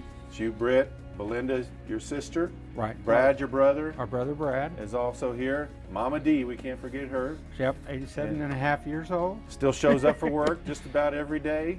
Yes. It's getting later every day, but we give her that. She's worked hard all of her life. Yeah. She comes in time for lunch, and then we eat lunch, and she comes back and answers the phones or calls stores as we need her to. And another generation coming in as well. Well, we have 2 generations. Yeah. We have Belinda's daughters both came back and moved their families here from where they had moved to. They want to be a part of the business, and they want their kids to grow up in this area. And then we also have a little boss who's 4, and he's the next generation. His name's Cap, and he thinks he's the boss. He tells us he is. I couldn't do this interview without mentioning my dad. He was pretty skeptical at first, but he ended up being our biggest fan. he would sit at the register and take people's money while he was playing solitaire, and then when the customers come up, he'd take their money, and if they bought a small bag, he'd go, "You're going to get down the road and wish you'd have bought a bigger bag." And he'd be so tickled when they wouldn't even make it to the courthouse down here, and they'd have to turn around and come back, and they'd come in and buy more jerky. So he ended up being one of our biggest fans, and he helped us to remodel this facility. And his vision is like ours. He likes to take things old and make them new again. And so years ago, we bought this steer out front, and we had some high winds, and the wind blew it over, and so we had to take it off out of our front entry. And so when we finally got it fixed and got it back out there, our marketers decided to have a Name the Steer contest. And so they put it on Facebook, and overwhelmingly the people named the steer out there Big Marv. And so if you're ever in Boise City, stop by. You're welcome to jump up on top of his back and take your picture. Post it on our Facebook page, and we'll make you famous. And well, that's awesome. It's great. It's so nice to be able to have everybody come here and to work in our business as a family business. And Brene and Bailey came back, Belinda's daughters, and they have made us step up our game. I mean, they're on top of it. They know every part of this business. They know every part of all the plans and the HACCP plans and the stuff dealing with the government, shipping. They're moving us forward with our computer age. We're still kind of stuck back in the day where we wanted that personal contact with our stores, and we still have it, but we're wanting to set up a deal where the stores will prompt them with an email to order, and that way they don't have to stop what they're doing, and they can place their order and email it back into us.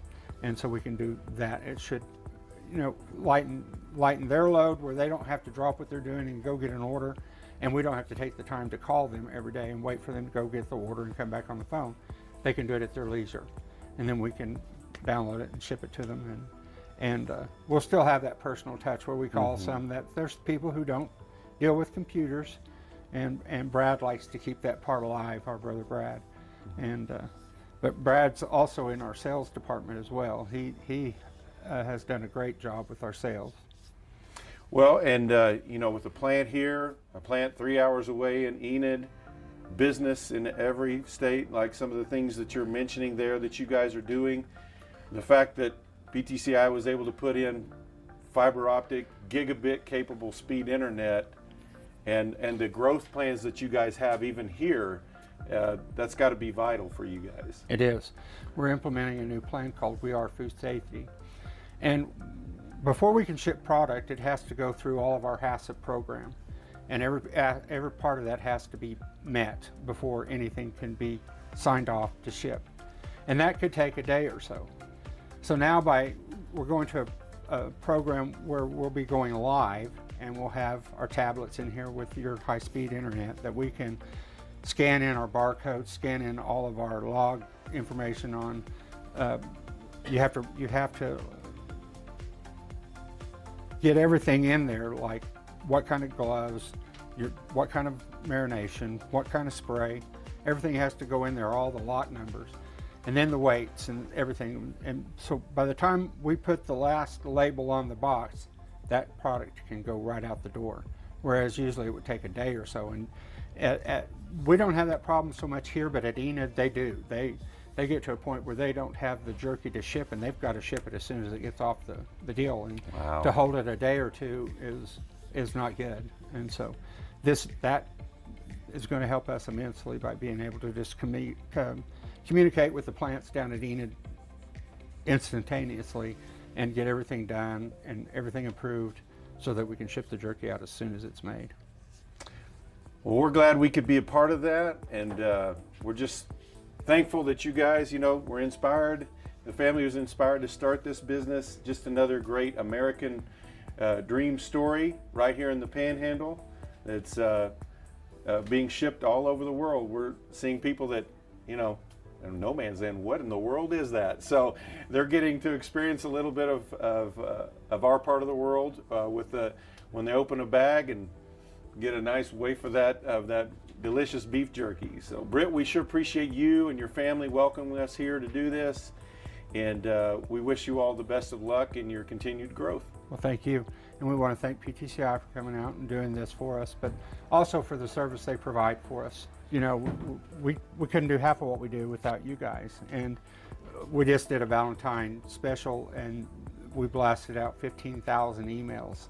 And so that's all coming back on, you know, our systems through you guys, and it's amazing. So thank you. And a truckload being mailed out today, yes, as sir. we saw when we first yes, came sir. in. Yep. So, well, that's it here from Boise City. No Man's Land Jerky. Pick it up any convenience store that you're running into, or maybe make a trek out here to Boise City. Stop in the store, visit with the local folks here, and just enjoy some delicious jerky.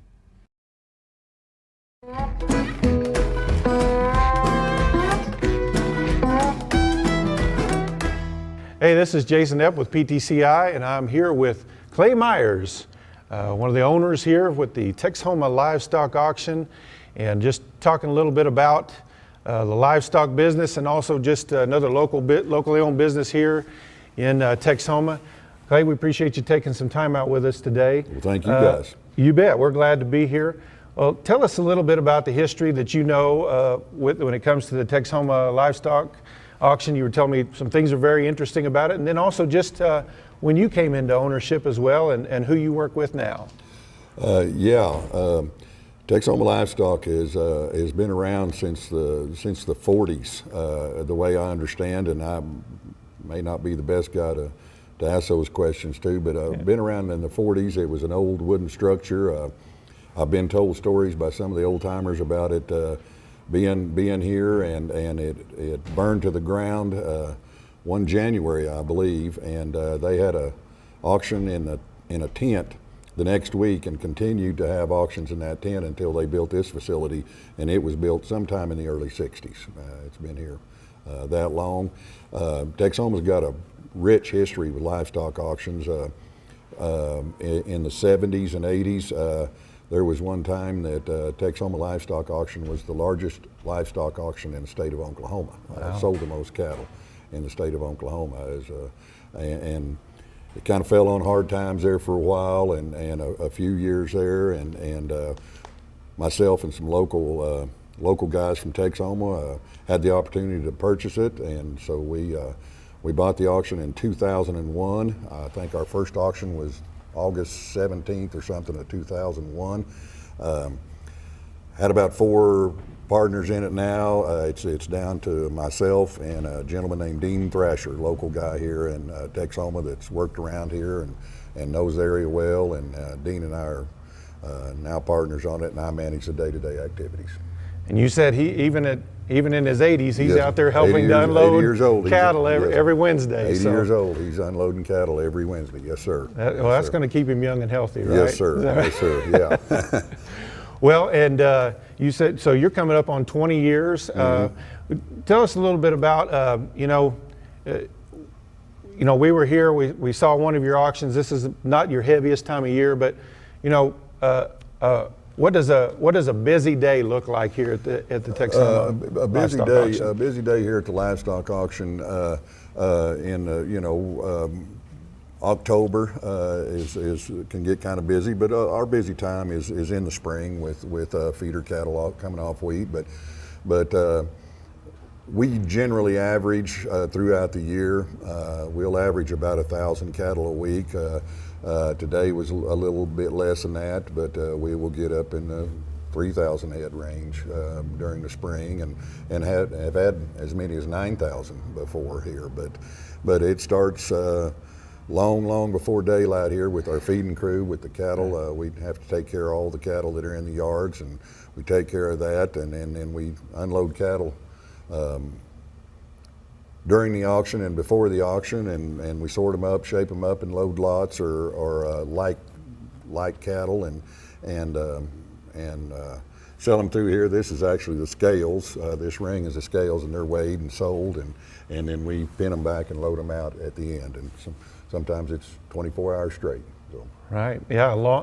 It's a long day It on can those be a long days. day. So. Yeah, it is. Well, and you mentioned, I think you said you have about 4 full-time employees, but on a day like today, you might have as many as 30 Yes, people sir. working. Yes, and sir. so, Yeah. talked about you're able to hire a lot of local people, especially OPSU students. You bet. You Hey, bet. they're here for ag, so Yeah, why not? Yeah, Ag and rodeos. They're rodeo guys, a lot of ranch kids, and really been fortunate with Panhandle State University to be over there. We just very fortunate, as all businesses are. We're always suffering through a labor issue. You know, I think that's in anything, but man, to have Panhandle State over there with these ranch raised kids is just been a godsend for us, because they come over and work. Most of them know and been around cattle all their life. They kind of catch on pretty quick and pretty self-sufficient, and so it's nice to have them. Some of our best employees are girls. Yeah. They're really good. Well, and if you've ever been around somebody who there's some people out there that, boy, if they can work on a horse, you don't hardly have to pay them. They just, if you let them ride a horse, they'll be happy. That's right. Yeah, that's certainly right. But we need foot backers too. That's right. And that's where we struggle at, is we need people working on foot, and they have to have some knowledge of livestock to work on foot around here, because they're in pretty close contact at times. Right. So they need to know what they're doing, and most of them do. We've been very lucky. Sure. Well, that's a good partnership to be able to have that with OPSU that close by. Absolutely. Yeah. Speaking of good partnerships, PTCI being a locally owned business, actually owned by our customers as a cooperative. Yes. Loving to do business locally with other local businesses, and of course, Texhoma is the latest town to have fully fiber optic internet throughout the town and everything. Yeah. And of course, I know you're kind of an old school guy when it comes to, you'd like to have your buyers here in the pen, but as the world continues to change, it's probably nice to have that available to you. Yeah, it's a marketing tool for our internet. We're broadcast over the internet every week. Our auction goes out over the internet, and it's another marketing tool that we're trying to do the best thing we can to market people's cattle, and we deal just in local cattle, and so we're trying to do the best we can.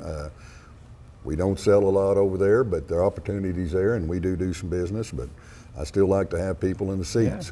Yeah. As far as the fiber optics, I actually live in Felt, Oklahoma, and Felt, Oklahoma's had fiber optics a long time. It was one of the first, and so I get to brag a little bit when Texhoma just got fiber optics, and it's been great. It's sped our thing up. Our able to broadcast. It's a lot faster speed. Those guys were great to work with. Anytime I have a problem, I can call them and somebody will be here just immediately. They are really have been good about keeping us up and running. Our whole phone system and internet system. Well, that's good to hear. We love to hear those things, that people are happy with our service, and hopefully we feel like we try to hire good people and make sure that they're taking good care of their customers. And really, that's just that's not a PTCI way. That's really an Oklahoma Panhandle way of doing things out here. So you hope that most people do. So. Yeah, you bet. It's really fortunate to be in this part of the country and have companies like you guys and people that are doing business with the locals and providing a good service. It's very nice to be here. Well, Clay, we sure appreciate your time. We thank you for joining us. Thank you guys for everything. You bet. Clay Myers with the Texhoma Livestock Auction.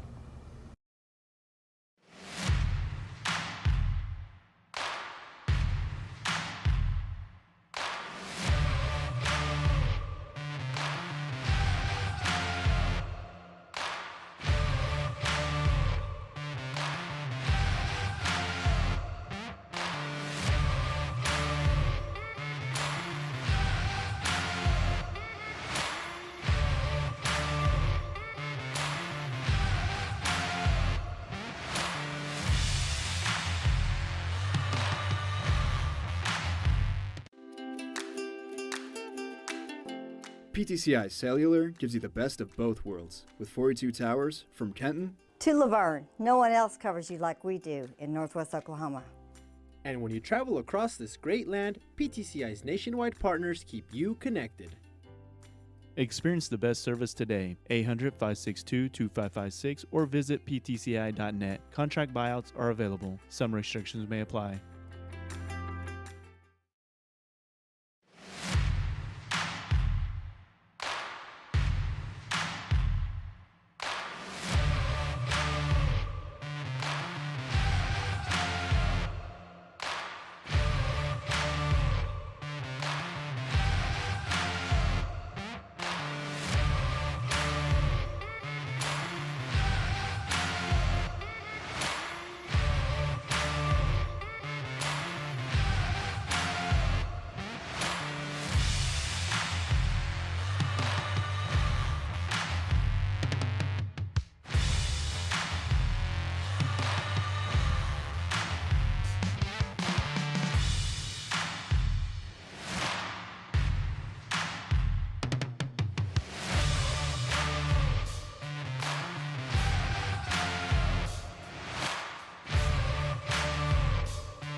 And we welcome you back to Anchor D Arena, Oscar Williams Fieldhouse here in Goodwell, Oklahoma. The Oklahoma Panhandle State Aggies getting ready to take on the Central Christian Tigers. Central Christian comes in here out of Kansas with a 6-17 record, 4-13 in the Sooner Athletic Conference. Panhandle State sitting at 2-21, 1-15 in the conference. And now we'll give you the starters for the visitors from Central Christian. A 6'3" senior wing from Memphis, Tennessee, number 3, Demario Moore.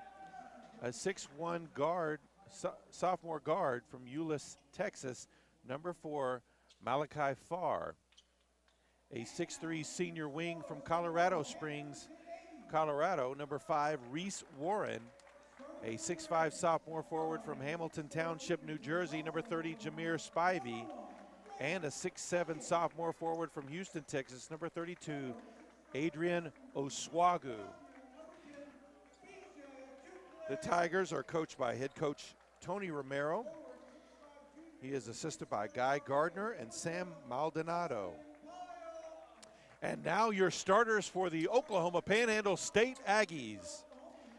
A 6'4", 180-pound guard from Tulsa, Oklahoma, the nation's leading scorer, number 1, Raekwon Elliott. A 6'6" freshman point guard from Konjic, Bosnia, number 10, Feja Chukle. A 6'5", 210-pound junior forward from Bridgetown, Barbados, number 12, Justin Pyle. A 6'1", 165-pound sophomore guard from Kenta, Oklahoma, number 21, Caleb Stevens. And a 6'8", 180-pound freshman forward from Petitgove, Haiti, number 25, Enoch Rosel. It'll be Rosel and Oswagu who will be jumping here in our opening tip. Two teams hungry for a win. It's been a while for both of them. Aggies will have the first possession. Stevens with it on the wing. Gets it to Pyle. Tries to go baseline. Loses it off his foot. Turned back over to Central Christian.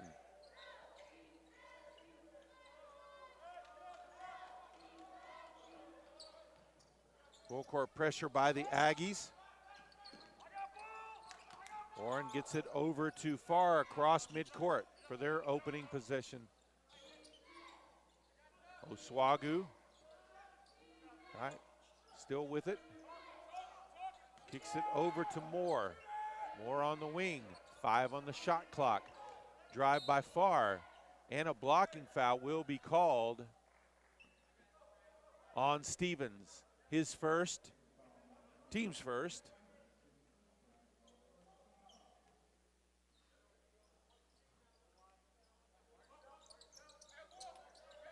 Ball on the wing to Warren. Kicks it down low. Oswagu drives, kicks back out to Warren.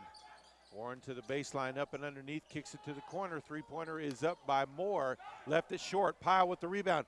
Up to Chukle. Elliott open for three. Deep one, no good. Rebound tipped over to Farr. Now Moore with it, back out top to Farr. Warren, three-pointer up by Moore, no good. Three Aggies there. Elliott gets the rebound. He'll bring it across midcourt. Kicks it to Chukle, who looks to go baseline. Kicks it inside, nice pass to Pyle. High up, no good. Chukle tried to get that rebound, couldn't quite tap it to himself. Farr comes away with the rebound.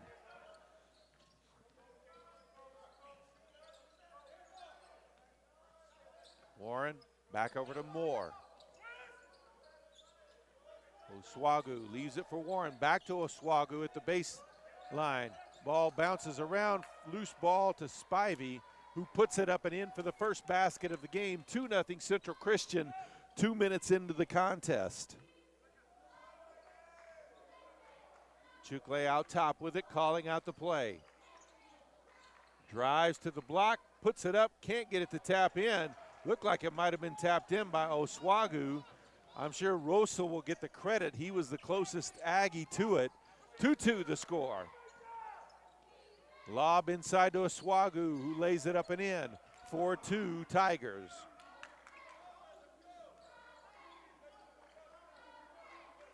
Didn't mention Aggies head coach Mark Laird. He's assisted by Will Osborne.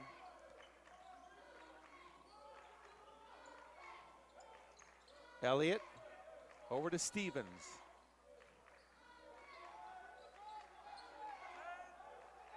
Shot clock is at 5.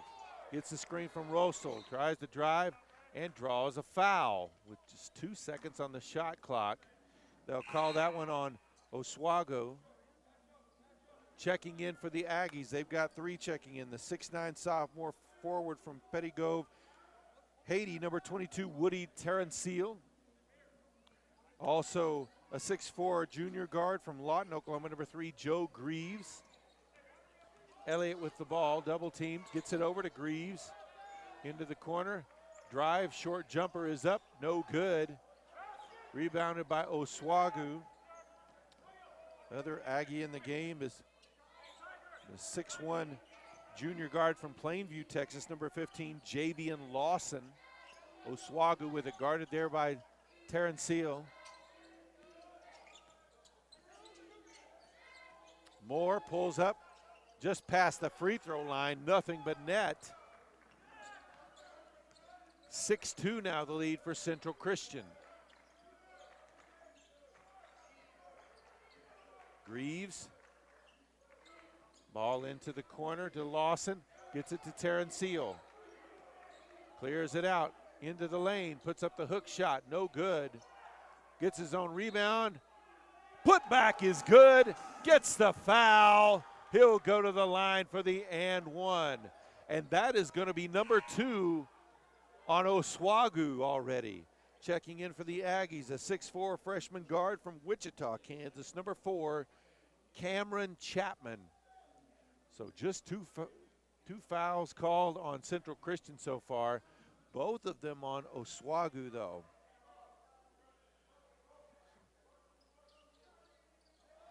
Terrenciel converts the three-point play. 6-5 Central Christian leads Panhandle State. Checking in for Oswagu, a 6'3" freshman guard from Wichita Falls, Texas, number 1, Chris Witten. Drive by Farr, kicks out. Warren for 3, no good. Rebound by Greaves, kicks it up. Lawson with it, back to Greaves. Now Chapman over to Elliott. Elliott gets a screen from Terrenciel. Chapman for 3 from the wing, no good. Terrenciel gets the rebound, puts it back up and draws a foul.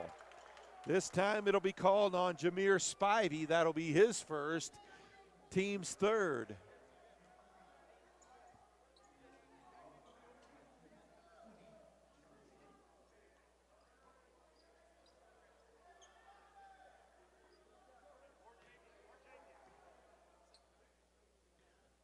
Terrenceo back at the line. Gets the shooter's roll on the first. 15:39 left to play here in the first half. Tied up at 6 apiece.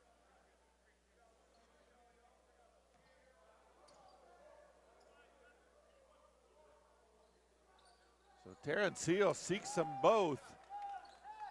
And off the bench, he's got 5 of the Aggies' 7. Other 2 by his Haiti teammate. The shot is up and good by Spivey. So 8-7 now the lead for Coastal, or for Central. 15.5 to play. Lawson out front, looking to drive. Kicks back out. Greaves to the left-hand side. Oh, puts it up nicely around Warren's defense. Aggies retake the lead, 9-8.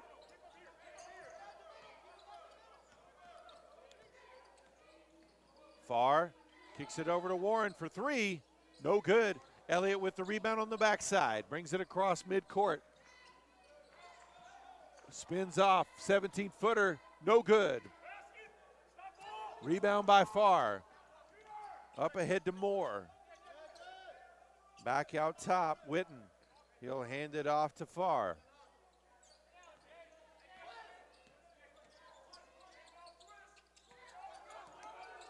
Witten gives it back to Farr in the corner.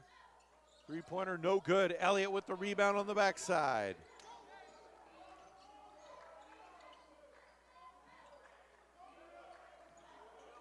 Greaves kicks it outside to Lawson. Down low to Terrenceo. He'll be called for the travel. In for the Aggies, Rosso, Chukle, Pyle, and Stevens. In for Central Christian, a 6-foot guard, sophomore guard from Smyrna, Delaware, number 2, Jakir Hampton, and also a 6'6" sophomore forward from Aurora, Colorado, Mookie Murphy, number 21. So Aggies leading by 1. Farr with the ball, drives, jump steps in the lane, and that's going to be a travel call.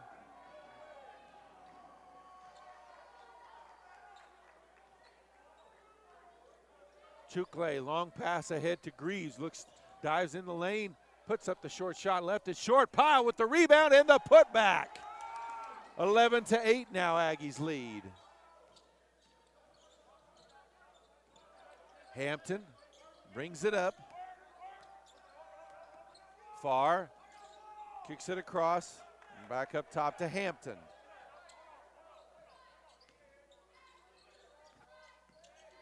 Moore, he'll hand it off to Farr. Shot clock under 10.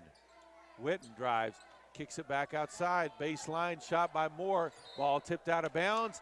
Back over to the Aggies as it was last touched by Central. 13-17 left to play here in the first half. Aggies looking to extend their 3-point lead. Pyle kicks it over to Greaves. Looking inside at Rosso. Now Pyle on the opposite side. Pyle spins. Back inside, looks to go baseline. Tied up, knocked out of bounds by Moore.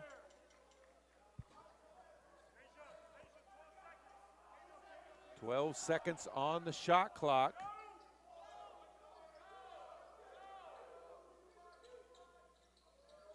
Ball out top to Chukle. Comes off the screen. Drives, stripped. It'll stay with the Aggies. Good defense there. 7 seconds left on the shot clock. They'll set back up underneath. Stevens will inbound. Into Greaves, pulls up from 15, no good. Rebound by Rosso. Baseline shot, banks it home. Timeout on the floor, 12:46 left to play. Panhandle State leads Central Christian 13-8.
Out of the timeout, Central Christian with the ball. Aggies leading by 5. A little bit of pressure, long pass ahead, three-pointer by Witten from the corner, no good. Rebound though by Murphy, puts it up, no good. Rebound by Rosel, outlet pass quickly to Chukle. He'll slow it down as the Aggies don't have numbers. Stevens with it on the opposite wing. He's got an opening there, hesitates up underneath, lays it up, no good. Oh, stolen away. Rosel had it but stepped on the inline. Ball back over to Central Christian. Elliott checks back into the game. And Stevens will come out for a rest.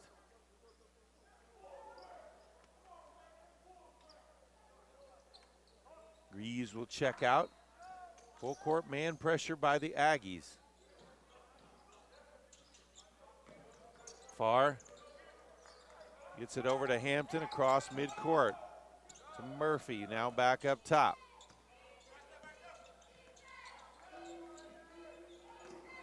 Back to Murphy in the corner. Or to Hampton, sorry. Nice backdoor cut and pass. Gets it to Moore, lays it up, and he's fouled from behind. He'll go to the line for the and one. Foul is going to be on Stevens, and that's already his team's second foul. So both of them on Stevens so far. So he'll have to check out of the game as Terrenciel and Lawson check back in for the Aggies.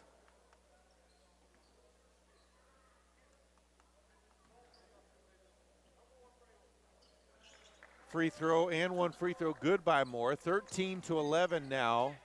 Aggies lead cut down to 2. Pyle gives it off to Elliott.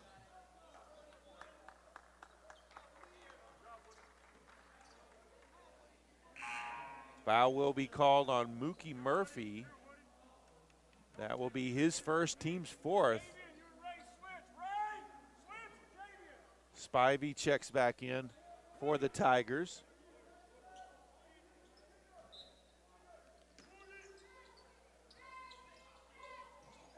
Elliott with the ball. Now passed all the way around the perimeter to Lawson. And it's going to be a second foul called on Murphy. So that quick, he's picked up a couple underneath. Checking into the game for the first time for Central Christian, a 5'11" sophomore guard from Memphis, Texas, number 15, Ahmad Webster. Chukle gets it over to Lawson, now to Elliott. Euro steps in the lane and drops it in. 15-11. Hampton. Guarded tightly there by Lawson, their midcourt.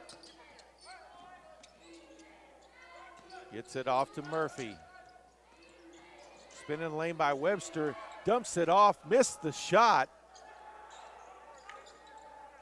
Chukle. Long pass ahead through the lane.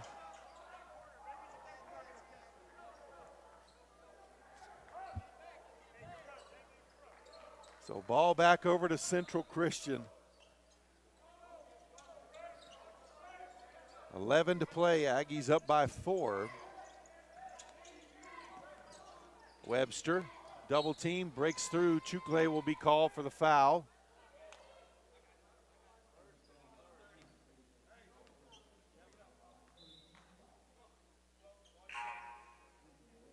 Greaves will check in. That was the first on Chukle, team's 3rd.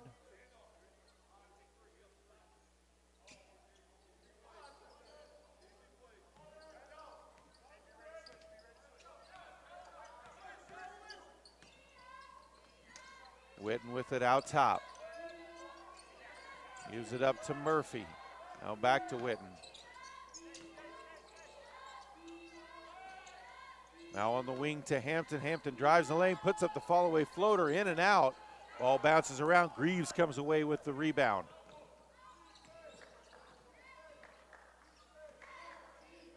Lawson to Pyle. Drives underneath, got too far underneath, hit the bottom of the rim. Rebound by Spivey, long pass ahead. Spivey with it again, dumps it off baseline. Now in front, Witten puts up the jumper from the free throw line. It's good.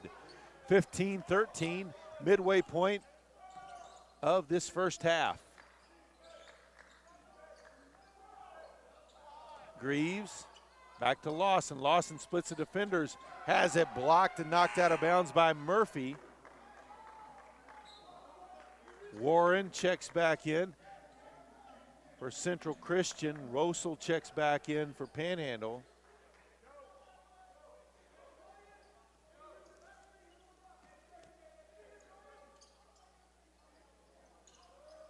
Long pass out top. Now they'll give it to Elliott. Pyle with it. Greaves, shot clock, it's 5. They'll say a travel in the lane, turns it back over. Also came in at that last break, a 6'4" freshman wing from Houston, Texas. Number 10, Ryan Moore, came in for the Tigers. So Tigers with a chance to tie it up here, even take the lead with a 3. 9.5 to play before the break.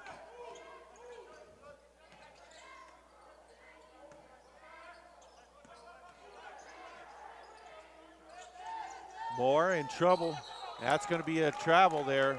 Ball back over.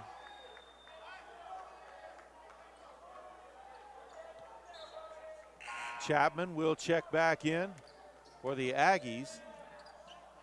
As Pyle will take a break.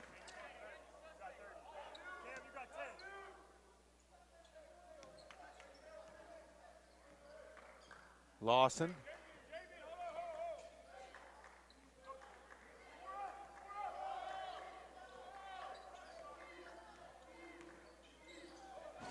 All tipped out of bounds by Webster as they tried to get the ball to Elliott.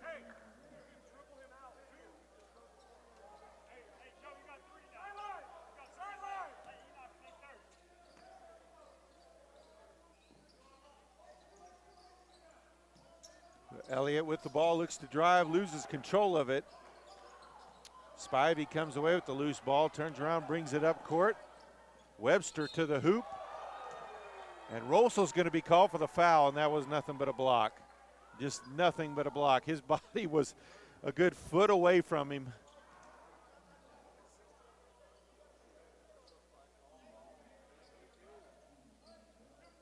That was his first, team's 4th. Webster at the line.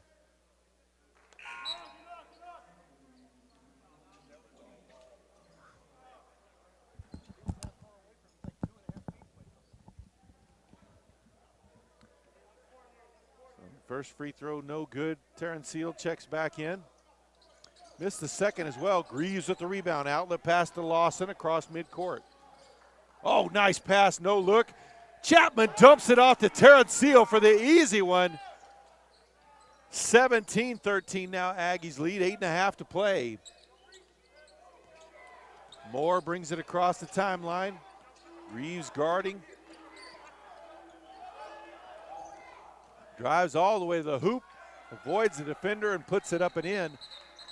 Timeout on the floor, 8:23 left here in the first half. It's Panhandle State 17, Central Christian 15.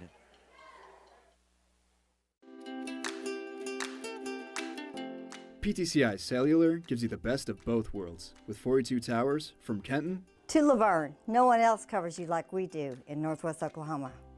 And when you travel across this great land, PTCI's nationwide partners keep you connected. Experience the best service today. 800-562-2556 or visit ptci.net. Contract buyouts are available. Some restrictions may apply.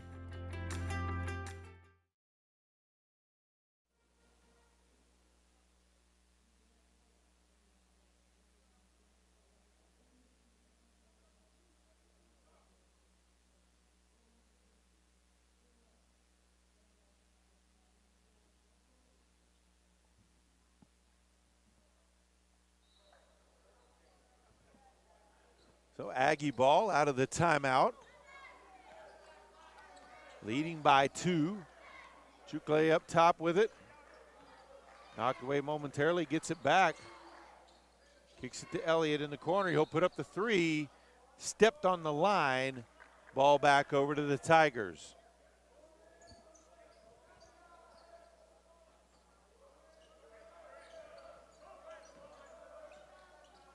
Farr calls for the clear out. He'll bring it across midcourt. Now Warren.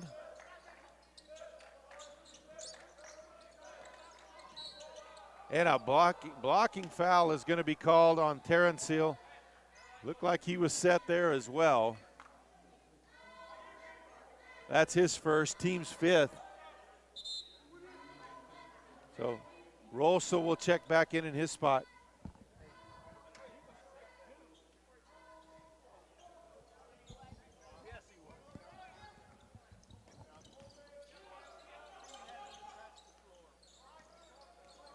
Drive, dish.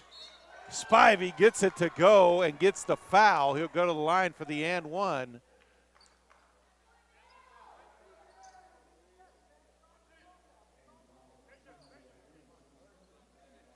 Foul called on Greaves. That's his first, team sixth already. So Spivey at the line.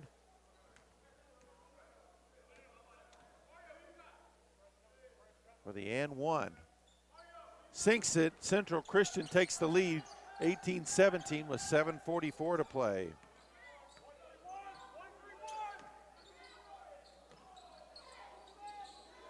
Chukle with it. Gives it back to Greaves. Chukle to Chapman along the sideline. A block foul.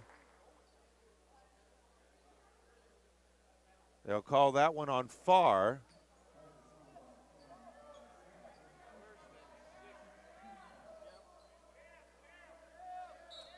That's his first, team sixth. So next foul by either team will put them in the bonus. 7:26 still to play in the half.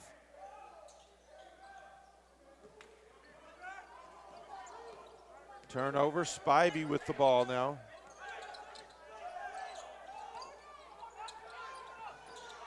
Guarding tightly out near midcourt, gets it to Warren, gives it back, and the dunk by Moore.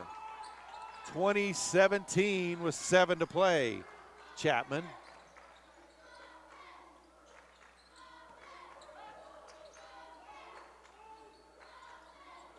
So Greaves with it now.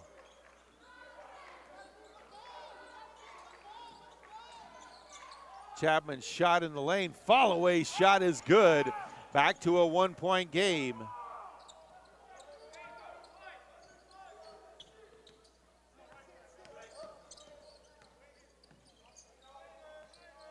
Warren gives it off to Spivey, left him alone. He drives to the hoop, gets it to go, and he'll go to the line for another and one opportunity. That foul is going to be on Chapman. Lawson and Pyle return to the game. That was Chapman's first, team seventh. He and Elliott will get a rest. Spivey at the line.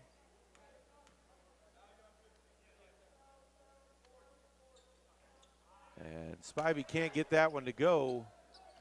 Greaves with the rebound.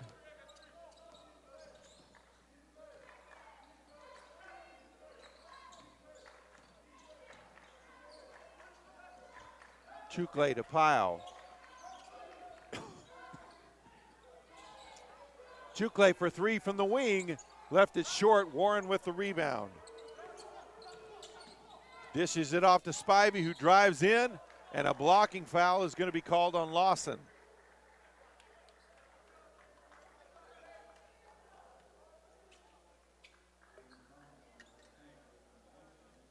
So Spivey back at the line once again. That was number one on Lawson, team's eighth foul.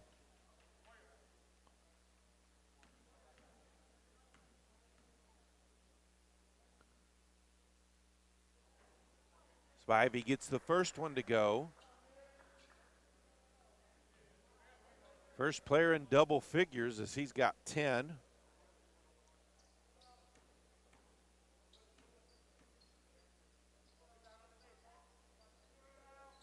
Gets them both.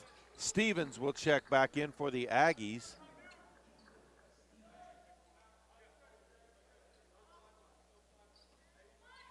.5:58 left to play.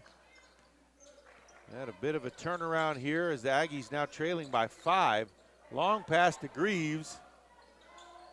Kicks it over to Rosel. Saw him too late. He was wide open underneath the basket. Stevens with the ball now. Pyle.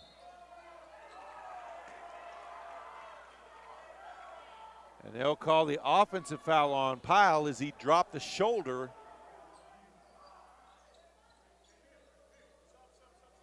That'll be his first ninth team foul. Elliott back into the game for the Aggies.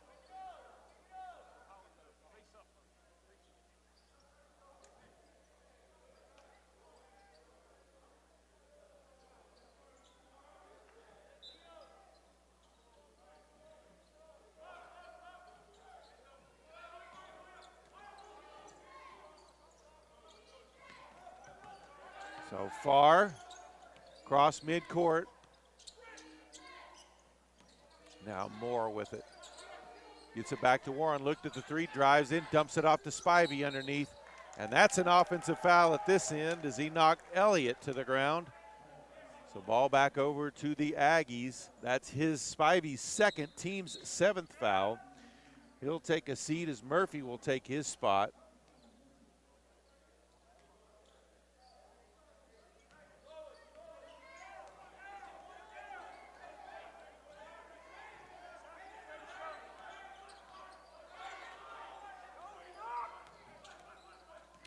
Chukle with the screen from Rosel.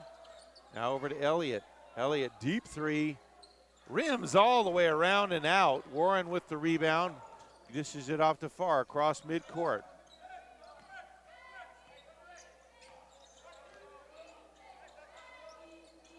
Now back to Warren. Murphy hands it off to Farr. On the wing for Warren for three. No good. Greaves with the rebound. Outlet pass to Chukle. Gives it back to Rosel, dumps it outside to Stevens. Looked like maybe Rosel should have taken that one when he had it. They'll reset with Chukle out top. Shot clock at 12. Spins into the lane, has it stolen away by Moore. Farr up ahead to Warren, puts up the three. He drains that one. 27-19. 4 minutes to play.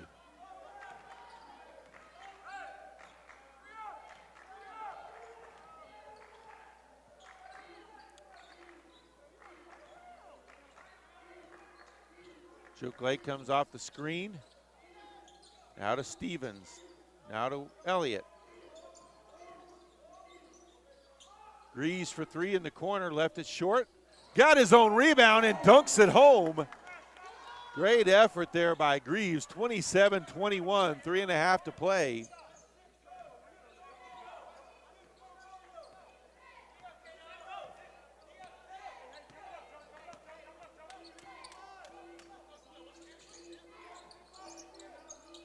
Warren gets it off. Brings it back. Shot clock is at 5. Gives it back to Murphy in the lane, no good. And he's called for the charge. Elliott draws his second one here in just a few possessions. Lawson, Terrencial, and Pyle back into the game for the Aggies. Witten back in for Central Christian.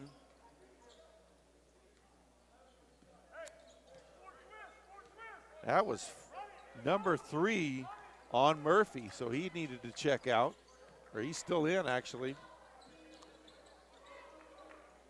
Lawson for 3, he drains it, 27-24, 2:50 to play here before half.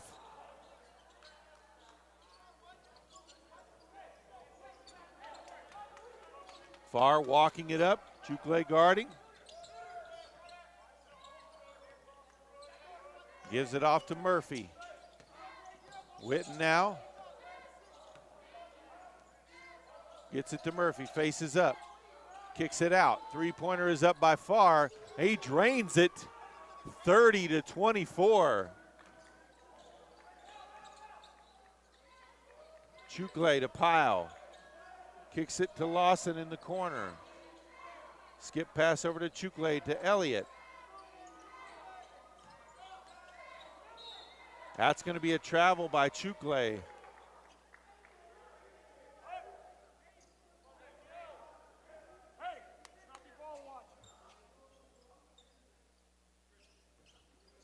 .202 left to play in the half.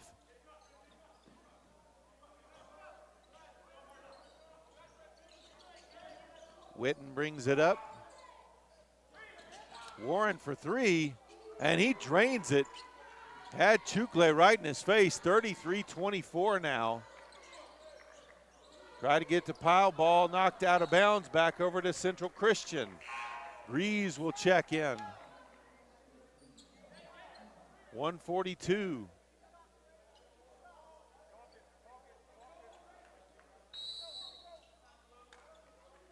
Timeout on the floor, 142 left before half. Central Christian leads Panhandle State 33-24.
So out of the timeout, Central Christian with the ball, leading by 9.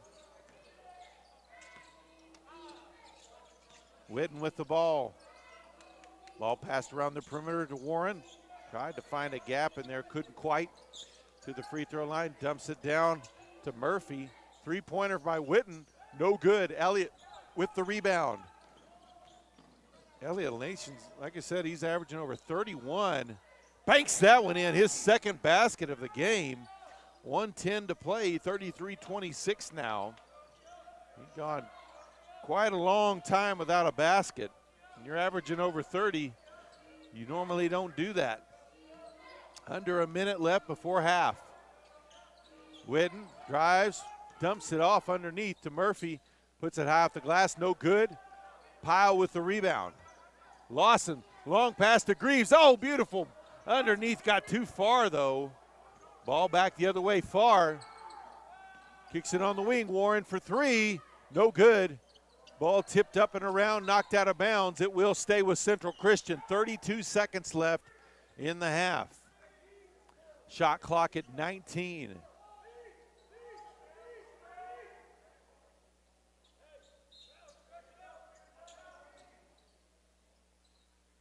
Ball inbounded to Murphy on the wing. He'll hand it off to Farr. Back up top, Witten, opposite side to Warren. Steps inside the three-point line. Long two, gets it to drop.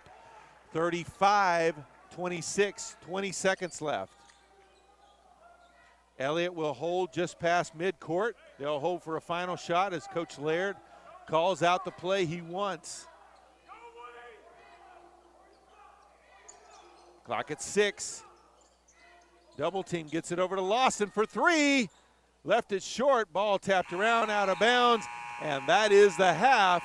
Central Christian leads Panhandle State 35-26. We'll be back with the second half.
Hey, this is Jason Epp with PTCI, and I'm here with Clay Myers, one of the owners here with the Texhoma Livestock Auction, and just talking a little bit about the livestock business and also just another locally owned business here in Texhoma. Clay, we appreciate you taking some time out with us today. Well, thank you guys. You bet. We're glad to be here. Well, tell us a little bit about the history that you know when it comes to the Texhoma Livestock Auction. You were telling me some things are very interesting about it, and then also just when you came into ownership as well, and who you work with now. Texhoma Livestock has been around since the 40s, the way I understand, and I may not be the best guy to ask those questions to, but I've been around in the 40s. It was an old wooden structure. I've been told stories by some of the old timers about it being here, and it burned to the ground one January, I believe, and they had a auction in a tent the next week and continued to have auctions in that tent until they built this facility, and it was built sometime in the early 60s. It's been here that long. Texhoma's got a rich history with livestock auctions. In the 70s and 80s, there was one time that Texhoma Livestock Auction was the largest livestock auction in the state of Oklahoma. Wow. Sold the most cattle in the state of Oklahoma. And it kind of fell on hard times there for a while, and a few years there, and myself and some local guys from Texhoma had the opportunity to purchase it, and so we bought the auction in 2001. I think our first auction was August 17th or something of 2001. Had about 4 partners in it now. It's down to myself and a gentleman named Dean Thrasher, local guy here in Texhoma that's worked around here and knows the area well. And Dean and I are now partners on it, and I manage the day-to-day activities. And you said even in his 80s, he's Yes, out there helping to unload cattle every Wednesday. 80 years old. He's unloading cattle every Wednesday. Yes, sir. That's going to keep him young and healthy, right? Yes, sir. Yes, sir. Yeah. Well, and you said, so you're coming up on 20 years. Tell us a little bit about, we were here, we saw one of your auctions. This is not your heaviest time of year, but, what does a busy day look like here at the Texoma livestock auction? A busy day here at the livestock auction October can get kind of busy, but our busy time is in the spring with feeder cattle coming off wheat. But we generally average throughout the year. We'll average about 1,000 cattle a week. Today was a little bit less than that, but we will get up in the 3,000 head range during the spring, and have had as many as 9,000 before here. But it starts long before daylight here with our feeding crew, with the cattle. We have to take care of all the cattle that are in the yards, and we take care of that, and then we unload cattle during the auction and before the auction, and we sort them up, shape them up, and load lots or light cattle, and sell them through here. This is actually the scales. This ring is the scales, and they're weighed and sold, and then we pin them back and load them out at the end. And sometimes it's 24 hours straight. So. Right. Yeah. It's a long day on those days. It can be a long day. Yeah, it is. Well, and you mentioned, I think you said you have about 4 full-time employees, but on a day like today, you might have as many as 30 people working. Yes, and sir. So, talked about you're able to hire a lot of local people, especially OPSU students. You bet. They're here for ag, so why not? Ag and rodeos. They're rodeo guys. A lot of ranch kids. And really been fortunate with Panhandle State University to be over there. We just very fortunate, as all businesses are. We're always suffering through a labor issue. You know, I think that's in anything. But man, to have Panhandle State over there with these ranch raised kids is just been a godsend for us, because they come over and work. Most of them know and been around cattle all their life. They kind of catch on pretty quick and pretty self-sufficient, and so it's nice to have them. Some of our best employees are girls. Yeah. They're really good. Well, and if you've ever been around somebody who there's some people out there that, boy, if they can work on a horse, you don't hardly have to pay them. They just, if you let them ride a horse, they'll be happy. That's right. Yeah, that's certainly right. But we need foot backers too. That's right. And that's where we struggle at, is we need people working on foot, and they have to have some knowledge of livestock to work on foot around here, because they're in pretty close contact at times. Right. So they need to know what they're doing, and most of them do. We've been very lucky. Well, that's a good partnership to be able to have that with OPSU that close by. Absolutely. Yeah. Speaking of good partnerships, PTCI being a locally owned business, actually owned by our customers as a cooperative. Yes. Loving to do business locally with other local businesses, and of course Texoma is the latest town to have fully fiber optic internet throughout the town and everything. Yeah. And of course, I know you're kind of an old school guy when it comes to, you'd like to have your buyers here in the pen, but as the world continues to change, it's probably nice to have that available to you. Yeah, it's a marketing tool for our internet. We're broadcast over the internet every week. Our auction goes out over the internet, and it's another marketing tool that we're trying to do the best thing we can to market people's cattle, and we deal just in local cattle, and so we're trying to do the best we can. We don't sell a lot over there, but there are opportunities there, and we do some business, but I still like to have people in the seats. Yeah. As far as the fiber optics, I actually live in Felt, Oklahoma, and Felt, Oklahoma's had fiber optics a long time. It's one of the first, and so I get to brag a little bit when Texoma just got fiber optics, and it's been great. It's sped our thing up. Our able to broadcast. It's a lot faster speed. Those guys were great to work with. Anytime I have a problem, I can call them and somebody will be here just immediately. They are really have been good about keeping us up and running. Our whole phone system and internet system.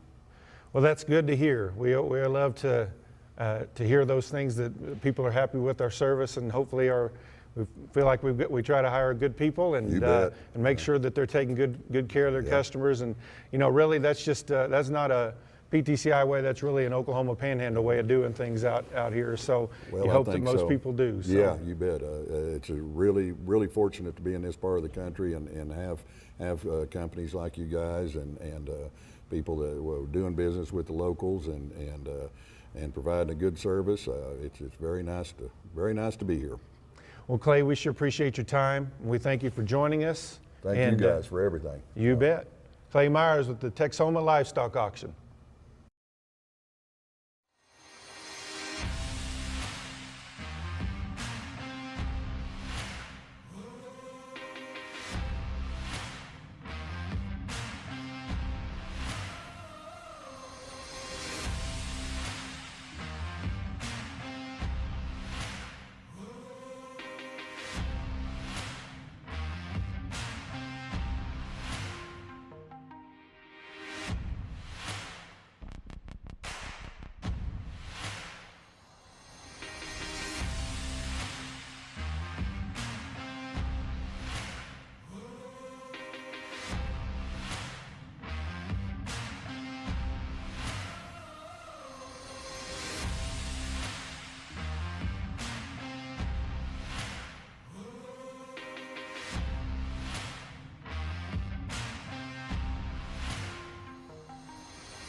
Trailing by 9 right now, 35-26. Some of the first half stats, field goals. Aggies were 11 of 28 for 39%, just 1 of 7 from three-point range. 3 of 3 at the free throw line. Had 19 rebounds. They out-rebounded Central Christian 19-12. Out offensive rebounded them 6-3, and out defensive rebounded them 13-9. Central Christian was 14 of 28 from the field for 50%, 3 of 12 from 3, 4 of 7 at the line. Individually, the only player on the court in double figures is Spivey, number 30 for the Tigers. He's got 11. He's 4 of 4 from the field and 3 of 4 from the line. Warren has 8 as well for the Tigers. For Panhandle State, their leading scorer right now is Terrence Heel, who came off the bench and has 7. He's 2 of 3 from the field and 3 of 3 at the line.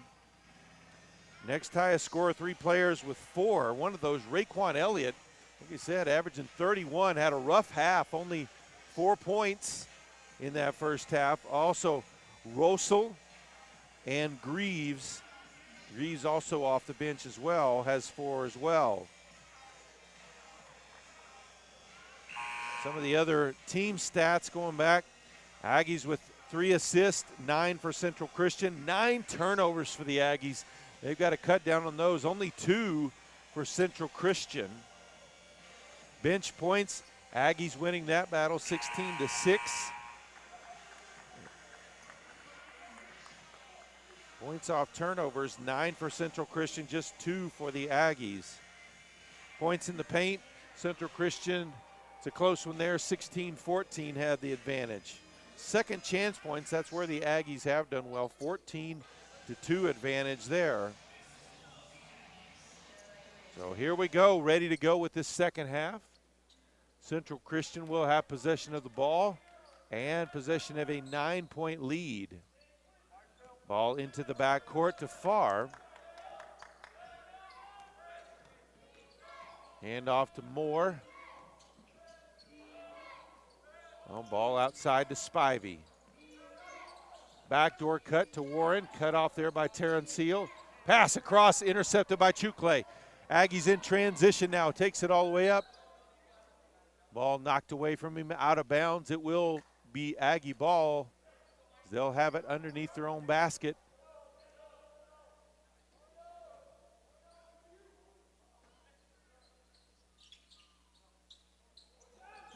Ball out top to Pyle. Pyle spins, baseline side, puts up the shot, can't get it to go. Rebounded on the backside by Moore.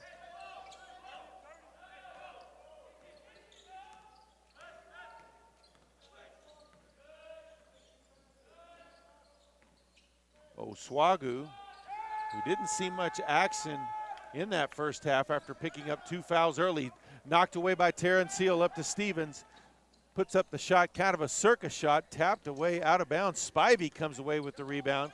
Elliott had good position, but they tipped it away. Chukle with another steal, long pass ahead to Elliott, who lays it up and in. 35-28 now the score. 18:52 to play.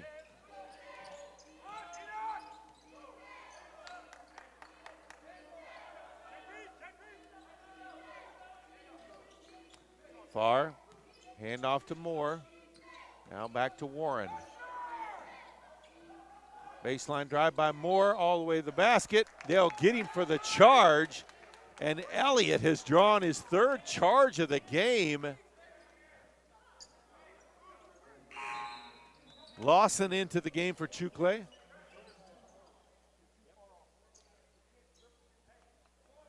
$18:33 to play. That foul was called on Moore. That's his first. But Elliott with the hat trick on the charges. Pyle with it at the high post. Faces up. Steps inside the lane. Shot is up, left it short. Ball loose. Rosel tried to get it. Now Stevens comes away with it. Has it knocked away by Moore. Tigers back the other way. Looked at the 3 passes down low instead. Blocked. Rosel with the block. Elliott back the other way. Drives in, puts up the floater, left it short. Spivey with the rebound. And a foul is going to be called on Pyle.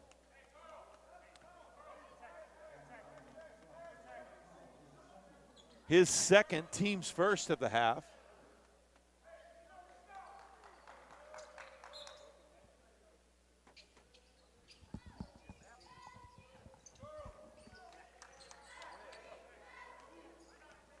Farr brings it across. Lawson out guarding him.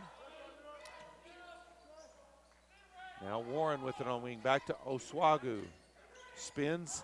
Back outside. Farr for 3. No good. Rebound by Spivey. Back out to Warren. 3-pointer up by Moore. Drains it. 38-28. So second chance points there. Elliott with it, drives to the hoop, lays it up and in. 38-30.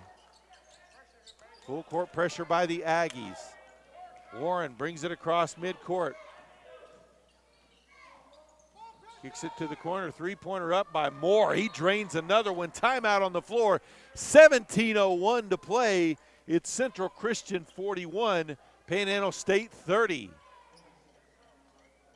You can manage your home Wi-Fi network right from your smartphone. With PTCI Whole Home Wi-Fi, you can quickly and easily manage your home Wi-Fi through your PTCI Wi-Fi app. Set your Wi-Fi password, view connected devices, run speed tests, set up parental controls, and more. Experience the best in home Wi-Fi with PTCI Wi-Fi app. Call now and get 3 months free of Whole Home Wi-Fi and visit ptci.net to download the app today.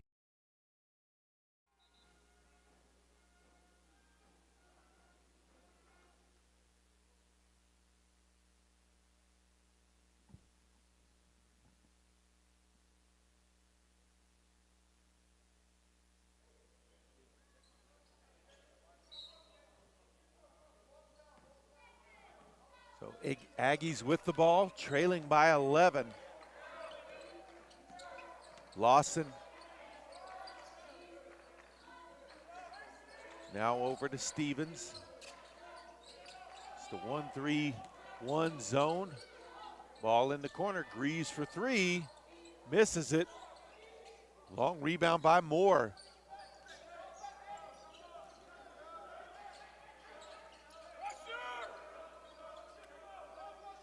So far with it out near midcourt.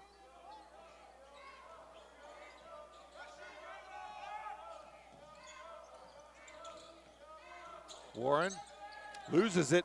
Elliott grabs it away. They'll call it jump ball. Aggie ball.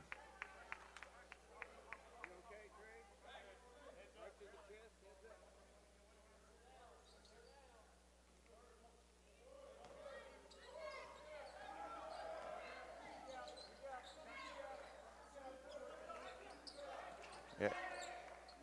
Ball passed inside. Floater put up by Terrence Seal, left it short. The Aggies just can't get one to drop right now. Oswagu dives inside. And a travel called on him. Ball back over to Panhandle State. 15:51 to play.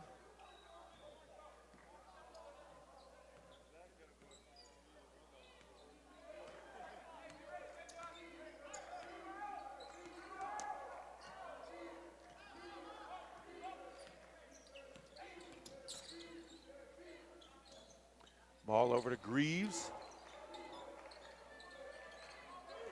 Baseline by Stevens into the corner. Lawson for three. 3 seconds in the lane called on Terrence Seal. Lawson's shot went in, but doesn't count.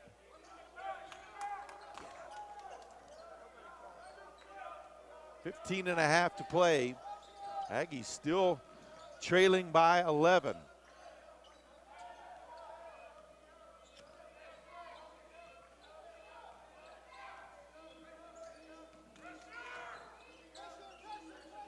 Moore with the ball now.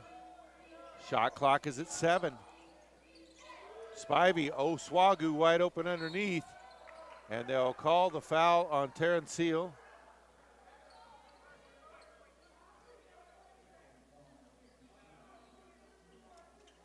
That will be his second, team second.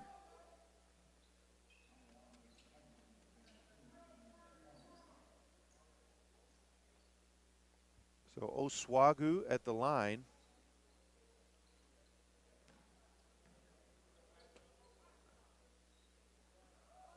First free throw gets the shooter's roll on that. Rosal and Chukle check into the game for Stevens and Terrence Seal.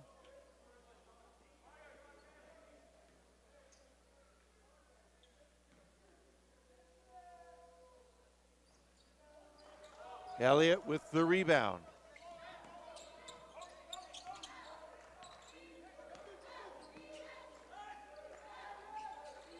Lawson on the opposite wing with it now. Back to Elliott, who looks to drive, kicks to the corner. Greaves for three, left it short. Chukle with the rebound. Passes across to Elliott, dives down inside, banks it up, too strong. Oswagu with the rebound, foul on the floor.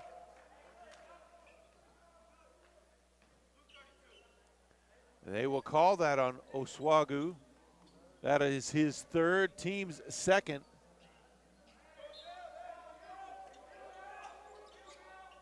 Aggies inbound underneath their own. Greaves with it.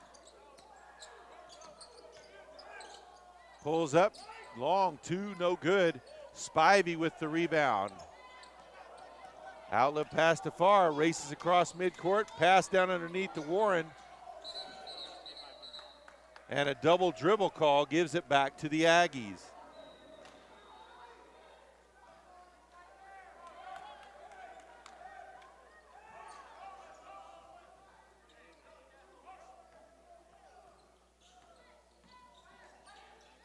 Chukle. Back out top to Greaves. Back to Chukle. Now to Lawson. Dumps it underneath to Greaves, who is cutting through the lane. Great pass. Great cut through, dive into the lane. 42-32 now. Shot is up and good by Farr. And he was fouled on the basket. He'll go to the line for the and one. Foul will be called on Rosal. Pyle back into the game, as well as Stevens and Terrence Seal.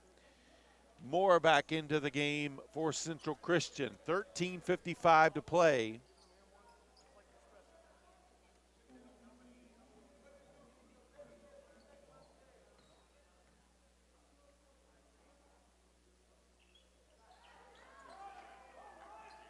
Converts the and one. 13-point lead for the Tigers. Chukle with the ball, kicks it out to Stevens. He'll pull up for three. Left it short. Oswagu with the rebound. Stripped from behind, but able to continue on. Rebound by Spivey, kicks it out. Shot is up by Moore, left it short. Ball out of bounds.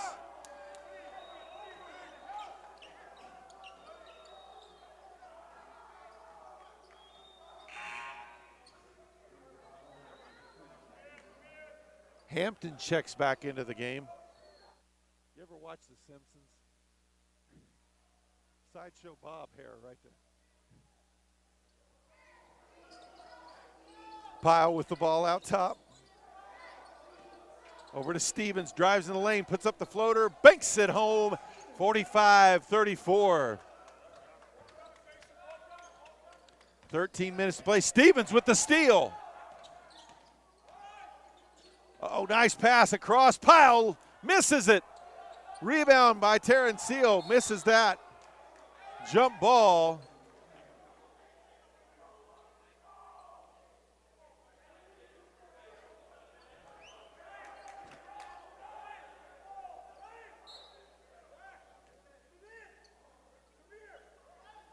And arrow points in favor of Central Christian, their ball. Moore with it, brings it across midcourt. Into the corner, it's Moore. Lays it up off the glass, no good. Oswagu tipped it to himself. Greaves comes away with it after that miss. Chukle up ahead, lays it up and in. 45-36, 12 and a half to play.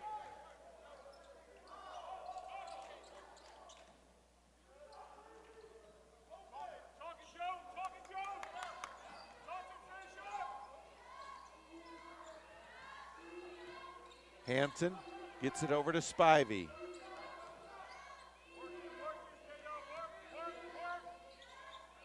Deep three by Moore, no good. Terrence Seal with the rebound, gets it up to Stevens. And his pass is intercepted. He tried to get it to Pyle. Hampton with it. Back outside to Spivey. Spivey drives to the free throw line, kicks to the corner, far open for three. No good. Stevens with the rebound on the backside.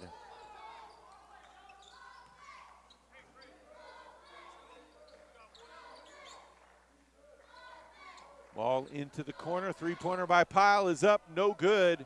Ball tapped around. Moore comes away with the rebound.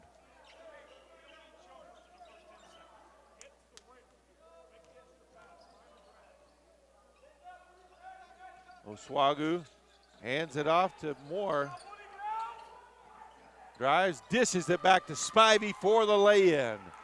47-36, steal. And they'll say he backcourted, so ball back over to the Aggies. Rosal, Lawson, Elliott back in the game, as well as Stevens.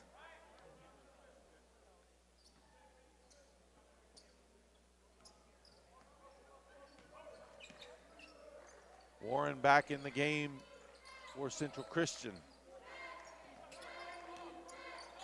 Stevens at the free throw line, spins in the lane, fall away jumper, left it short. Ball tapped out by Oswagu. He tapped it out to Moore. Spivey dumps it off to Oswagu, lays it up and in. 49-36. Backdoor pad, no look pass, laid up and in by Rosal. 49-38, 10.5 to play.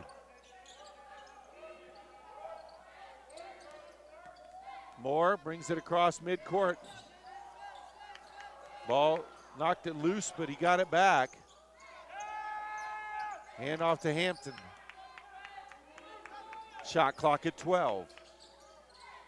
Gives it back to Oswagu. Dumps it off to Spivey. Too far underneath, and they're going to call the foul on Rosal.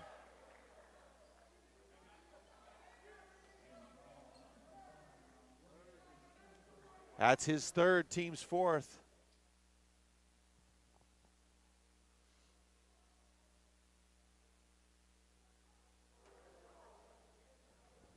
So Spivey at the line.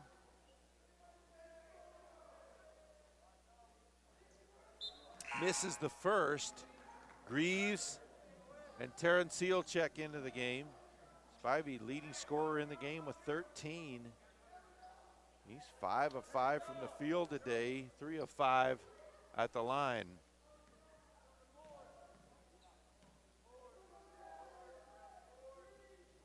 And drives that one home. 50-38 now, midway point of the second half. Tried to get it into Elliott, knocked away.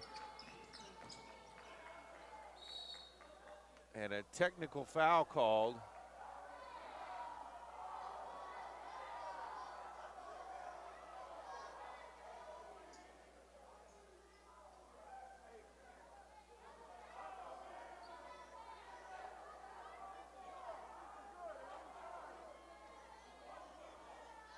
Referee sorting out, looked like he called a technical. We're not sure who that's on.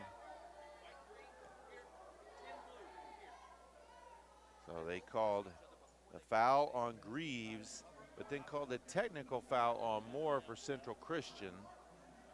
That is Greaves' second, team's fifth.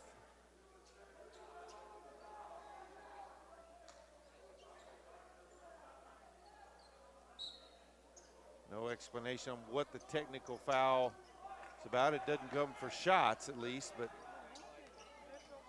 that's his first, team's second.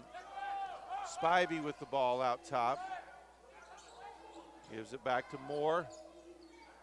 Oh, shot blocked. Terrence Seal with the block. Elliott with the ball out in the open court. Passes ahead to Stevens, who's home. Oh, he ducks it home. Timeout on the floor, 9:33 to play. Central Christian 50, Panhandle State 40.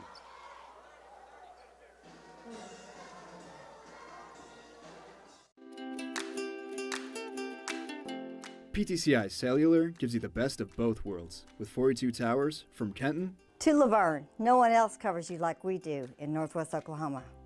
And when you travel across this great land, PTCI's nationwide partners keep you connected. Experience the best service today. 800-562-2556 or visit ptci.net. Contract buyouts are available. Some restrictions may apply.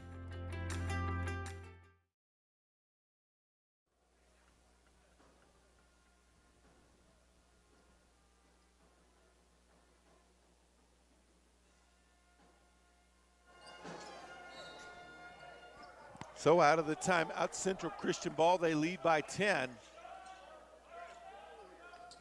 9.5 to play. Hampton leaves it for Moore. Now Warren out top with it. Spivey knocked away momentarily, got it back though. Hampton to Warren, back to Spivey underneath. They'll call a block foul on Greaves there. That'll be his third, team 6 foul. Pyle, Chukle returned to the game.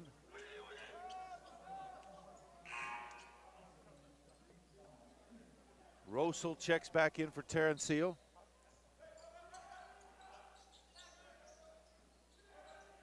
Ball into Warren in the corner. He'll bring it back up top. Hands it off to Hampton. Drives free throw line, puts it up, gets the floater to go, 52-40.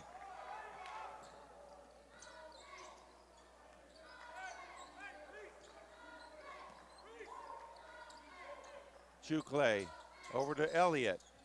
Cut off, takes the three, misses everything on the backside. Rosel with the rebound and the putback. Back to a 10-point game.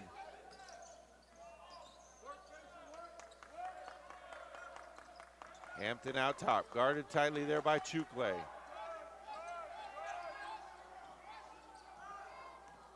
Slides in the lane, puts up the floater, no good.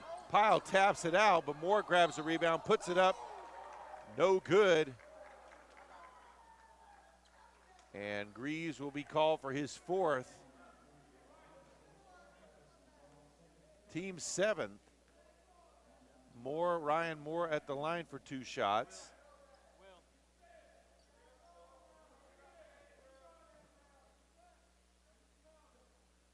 Makes the first. Stevens will check in for Greaves as he'll check out with those 4 fouls.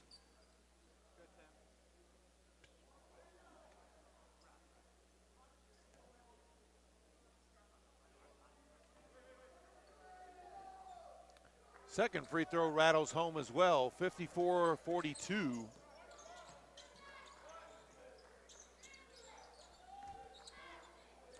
Chukle kicks it to the corner to Pyle. Pyle, hesitation, shot is up, no good. Rebound underneath by Spivey. Aggies just really struggling shooting the ball. Three-pointer. Up and good. Pyle over to Stevens for 3, left it short.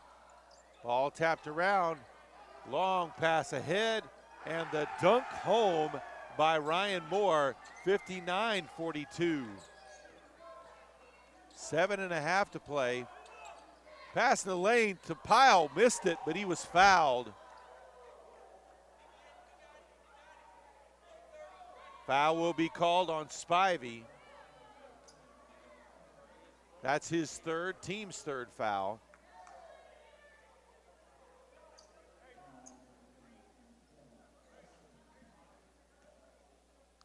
Aggies just 8 of 23 from the floor, 0 of 6 from three-point range in this second half. So shot 39% in the first half, now only shooting 35, so Lawson checks into the game.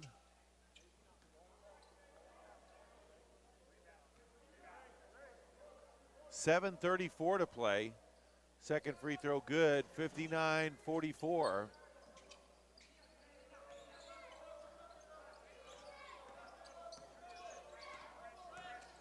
Hampton across midcourt, hands off to Warren. Oh, steal, Lawson with it now in the open court. Drives in, knocked away.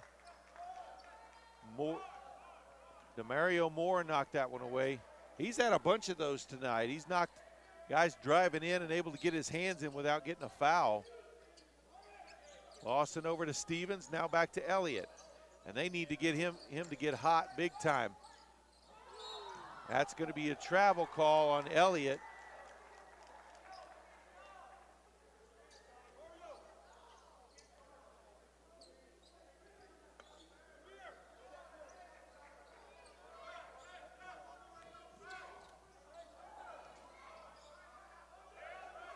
Hampton with it out top, 7 minutes to play. Aggies trailing by 15. Three-pointer up by Moore, no good. Warren with the rebound, kicks it back to Moore. 3 from the corner. It's good. Timeout on the floor, 6:44 to play. Central Christian jumping out on Panhandle State, 62-44.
Aggies ball.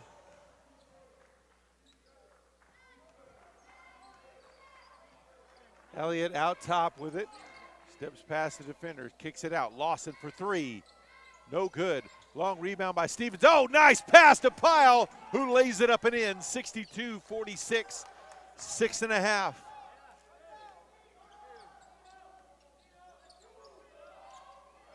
Moore for 3. No good. Long rebound by Stevens. Aggies out running. Kicks it out wide to Elliott. Elliott with the floater in the lane. Puts it up and in. 62-48.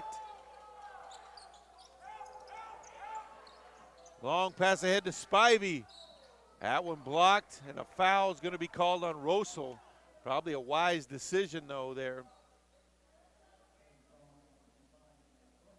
Spivey was ready to dunk that one home, I think. So Spivey will go to the line.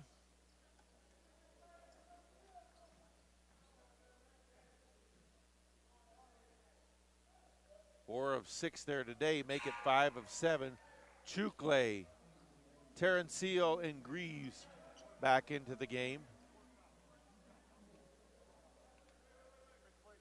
Spivey now with 15 points as Malachi Farr checks back in for the Tigers. 6 minutes left. Aggies trailing by 15. Gets that one to go, make it 16. Chukle quickly across the timeline, over to Greaves. Dumps it into Terrencio, faces up. Dribbles into the lane, hesitation, and a travel call. Ball back over to Central Christian.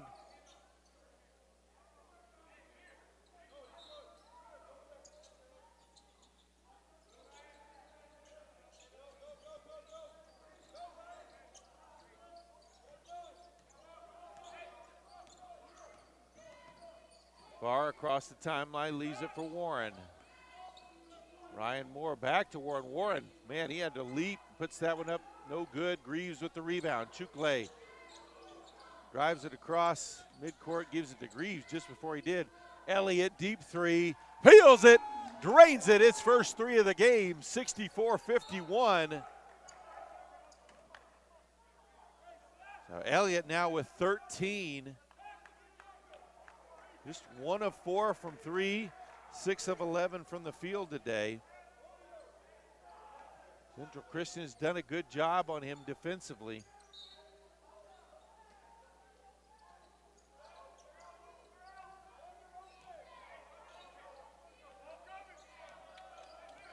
Nearing the 5-minute mark.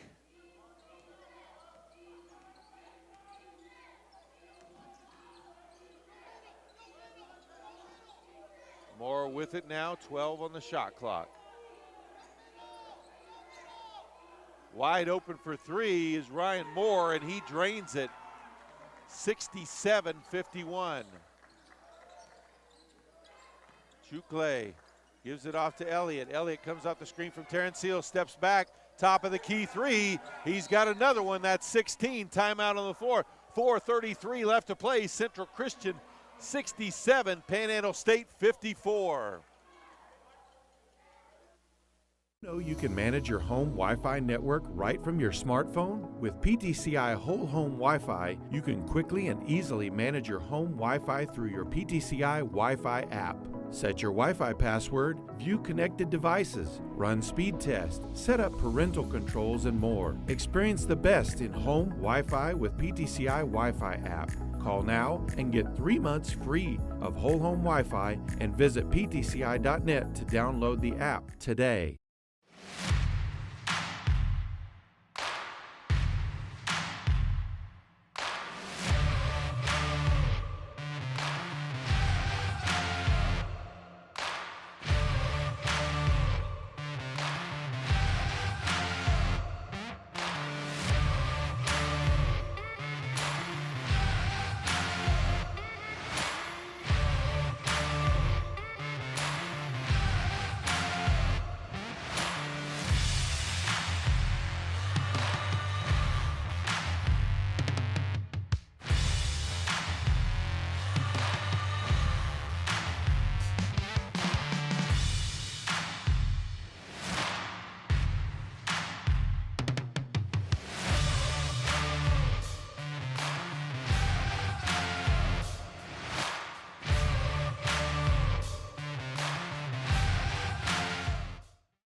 So Central Christian ball out of the timeout.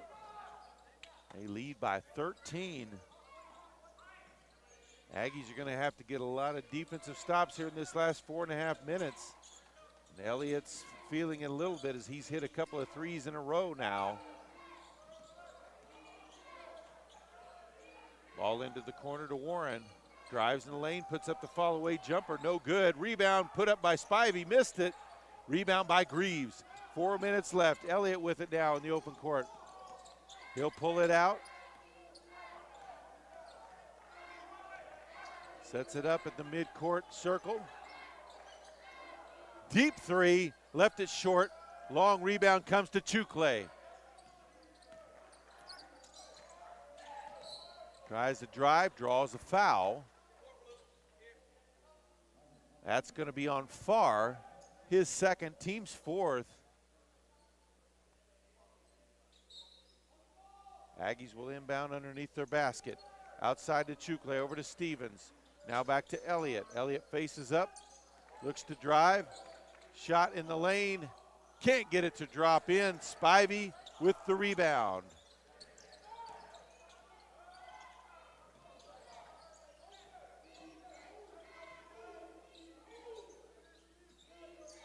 Moore with it out top.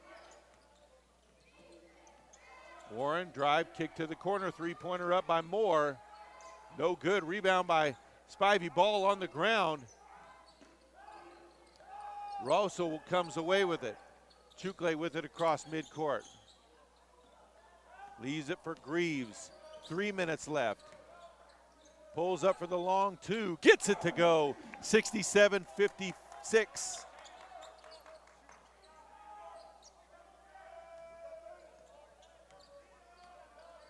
Farr with it, guarded there by Stevens. They'll call the foul on Stevens. That's his third, team's ninth. Pyle, Lawson check back in. Chukle will check out as well as Elliott. 2:45 to play.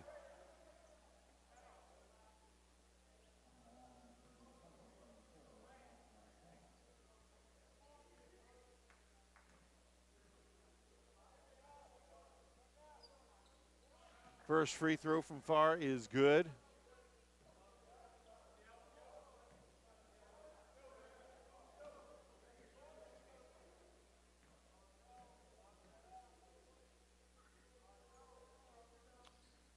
Second one good too. 69-56. Opportunities running out for the Aggies here to make a comeback. 2:40 left. Ball. Rosel faces up, knocked away by Spivey, gets it back into the lane, and he's fouled. They'll call the foul on Moore.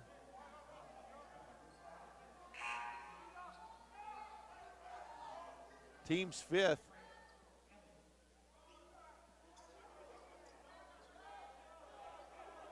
.230 left to play.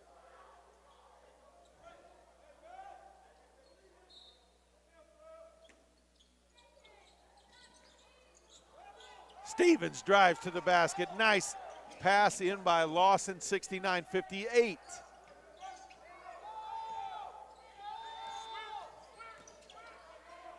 Far with it out top. They're going to try to use as much clock as possible here. Shorten the attempts. Barr drives in, dushes it off.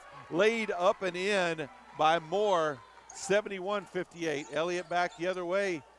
Tried to dump it inside, knocked out of bounds. Greaves for three, no good.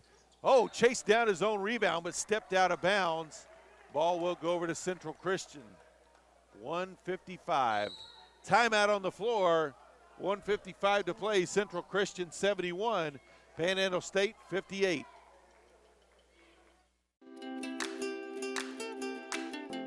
PTCI Cellular gives you the best of both worlds with 42 towers from Kenton to Laverne. No one else covers you like we do in Northwest Oklahoma. And when you travel across this great land, PTCI's nationwide partners keep you connected. Experience the best service today. 800-562-2556 or visit ptci.net. Contract buyouts are available. Some restrictions may apply.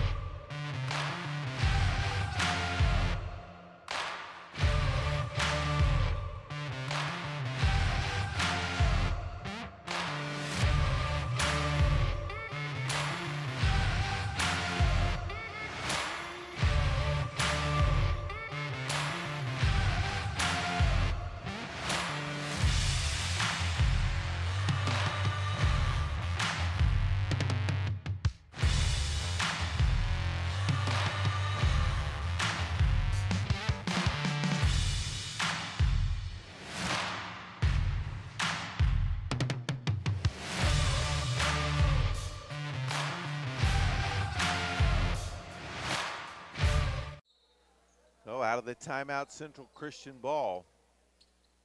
Leading by 13, ball inbounded to Hampton. Far with it. Aggie defense almost had the steal there.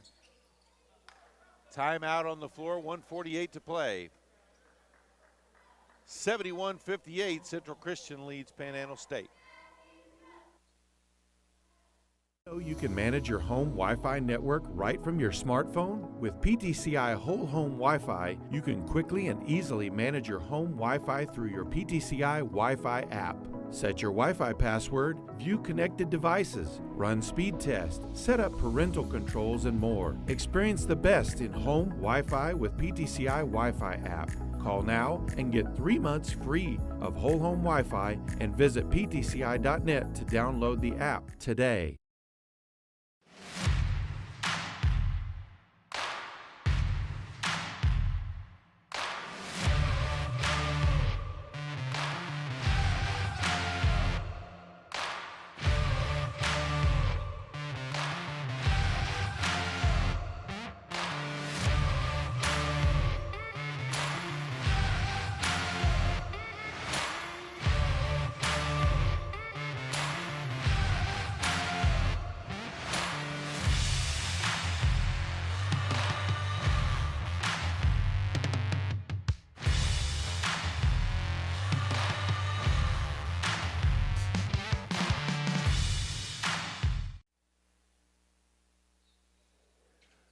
Out of the timeout, Central Christian ball. Far with it in the backcourt. Elliott guarding. Cross midcourt, Spivey with it, gets it back out top to Far. Shot clock is at 12. Gets a screen from Spivey. Shot clock now at 4. Drive in the lane by Moore, puts up the floater, no good. Pyle comes away with the rebound, up to Stevens. Kicks it to Greaves, who drives baseline. Had it knocked away and out of bounds. It'll stay with the Aggies, 1:15 left to play.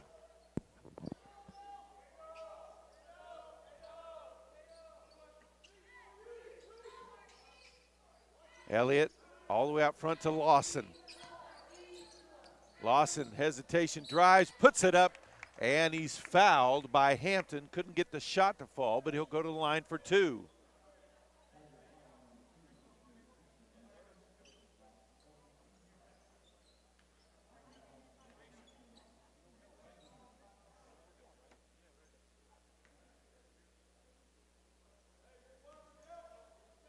Lawson's first free throw drops in.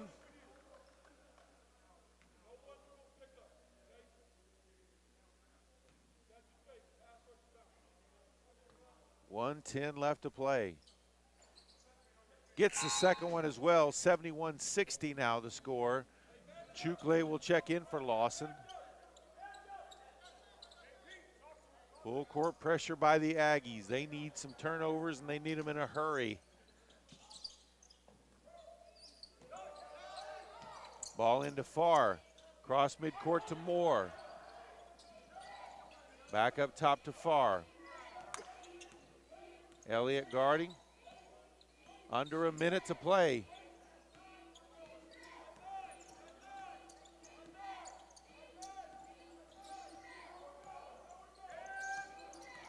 Shot clock under 10.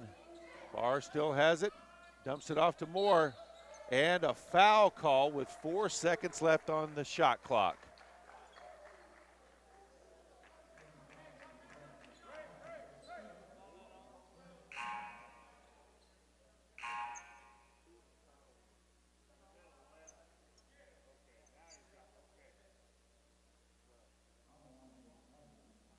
Foul was on Pyle, just his third.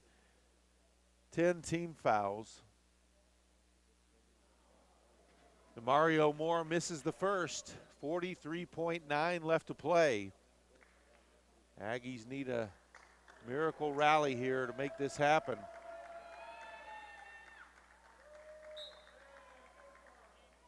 Checking in for Central Christian, a 6'2" senior wing from Phoenix, Arizona, number 22, Noah Farnsworth. In and out on the second. Greaves with the rebound. Outlet pass to Chukle across midcourt. Gets it to Elliott.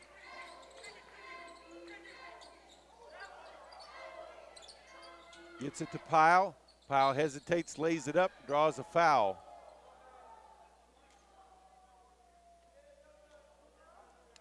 Spivey called for the foul. That's his 4th, team's 8th. 27.8 left to play. Off the back iron for Pyle.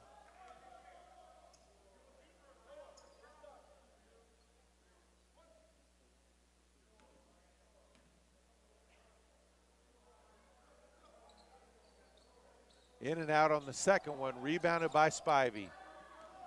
Spivey dribbles across midcourt. Long pass tipped away by Pyle, who chases it down, drives to the hoop, and the foul by Far. So Pyle back at the line.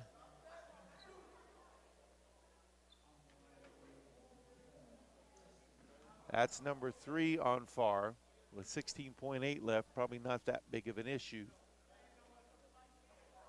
Misses the first.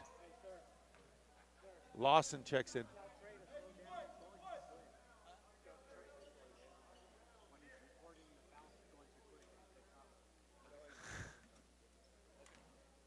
Powell with his second free throw. Makes it a 10-point game. Timeout on the floor. Aggies trail 71-61 with 16.8 seconds left to play.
So out of the timeout, Aggies still trailing by 10. Full court pressure by the Aggies. Ball inbounded to far. They'll quickly foul. Chukle called for it.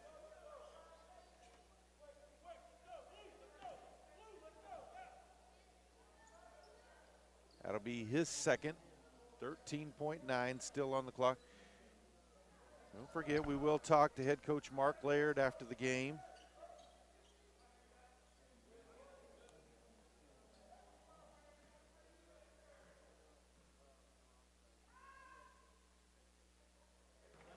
First free throw from Farr is good.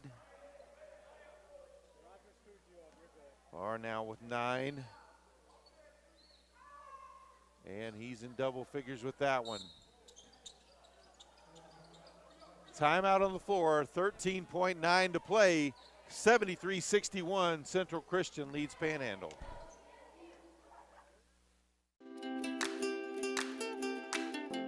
PTCI Cellular gives you the best of both worlds, with 42 towers from Kenton to Laverne. No one else covers you like we do in Northwest Oklahoma. And when you travel across this great land, PTCI's nationwide partners keep you connected. Experience the best service today. 800-562-2556 or visit ptci.net. Contract buyouts are available. Some restrictions may apply. You can manage your home Wi-Fi network right from your smartphone. With PTCI Whole Home Wi-Fi, you can quickly and easily manage your home Wi-Fi through your PTCI Wi-Fi app. Set your Wi-Fi password, view connected devices, run speed tests, set up parental controls, and more. Experience the best in home Wi-Fi with PTCI Wi-Fi app. Call now and get 3 months free of whole home Wi-Fi and visit ptci.net to download the app today.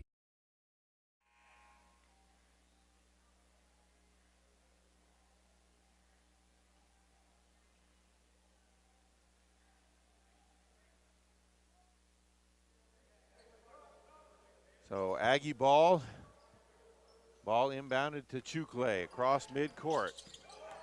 10 seconds left. Over to Elliott, deep three, drains it. 5.5 left, another timeout on the floor, 73-64.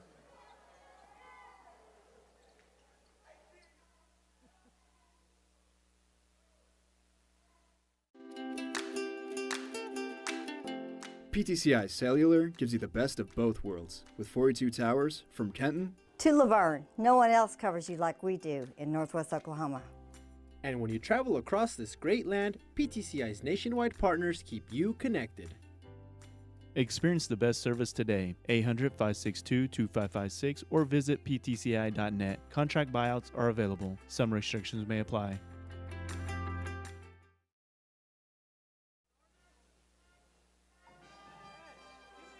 So out of the timeout, Central Christian to inbound, gets it into Warren, and that will be the game.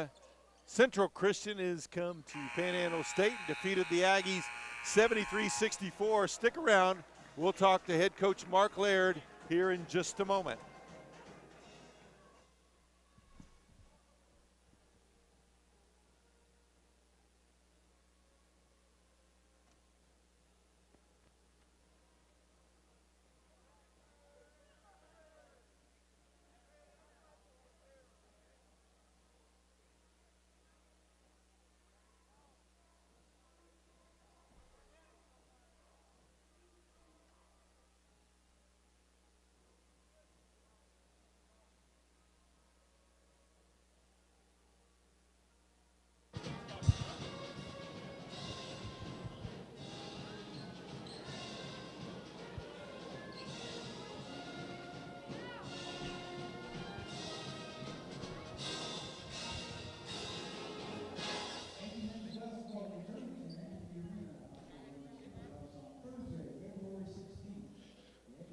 So before Coach Mark Laird joins us, just going over some of the stats, Aggies were 26 of 62 from the field, just under 42%. Only 4 of 19 from three-point range for 21%.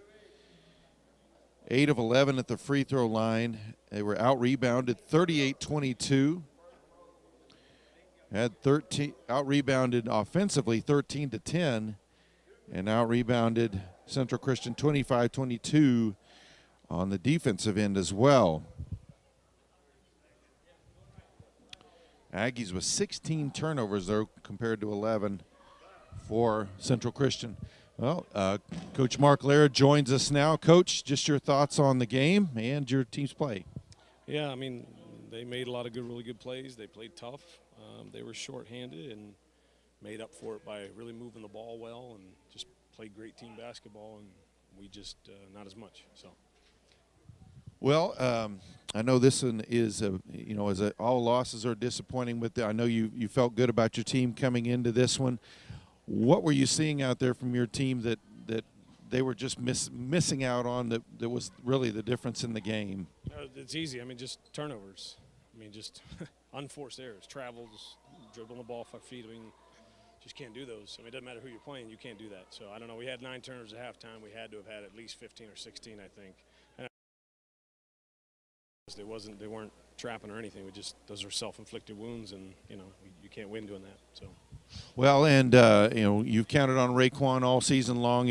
Averaging over 30. Ended up with 19. Got kind of hot there, but it seemed like it was a little too late. Only 4 at half. So, were they doing something defensively special, or was it just not good execution offensively to get him the ball where he could get shots? Well, I don't really run a lot of plays for him. I try not to because I want our offense to just work without him being the focal point. They played good defense on him. They pressured him. They ran guys at him. They were fouling him like crazy, and we know that's coming. Sometimes you get the calls, sometimes you don't. But they did a pretty good job on him, and he still scored 19. So, but we didn't have enough production from our bigs. I mean, we had a massive size advantage. I wanted to get the ball inside to Woody and Enoch and JP, and we just didn't get enough production from them. So, it is what it is. Well, one more road trip coming up and then 2 more at home. Coach, you got 4 left. What do you want to see from your team in those last 4? I just want to see who's going to execute, I mean, make improvements. We're 4 games into the season at this point, and we still have some guys making the same mistakes. And so ultimately it's on me. I got to correct that. I got to figure it out, and then reevaluate, do we have the right guys in the room going into next year? So we'll see. Ray's a senior, so we know he's gone, and other than that, I got to make some decisions. I got to figure out if we're on track to grow the way I want. So. Well, Coach, we appreciate you joining us, and good luck to you guys as you head out on the road to take on a couple more Sooner athletic teams. And that is it from Goodwell, Oklahoma. Good night.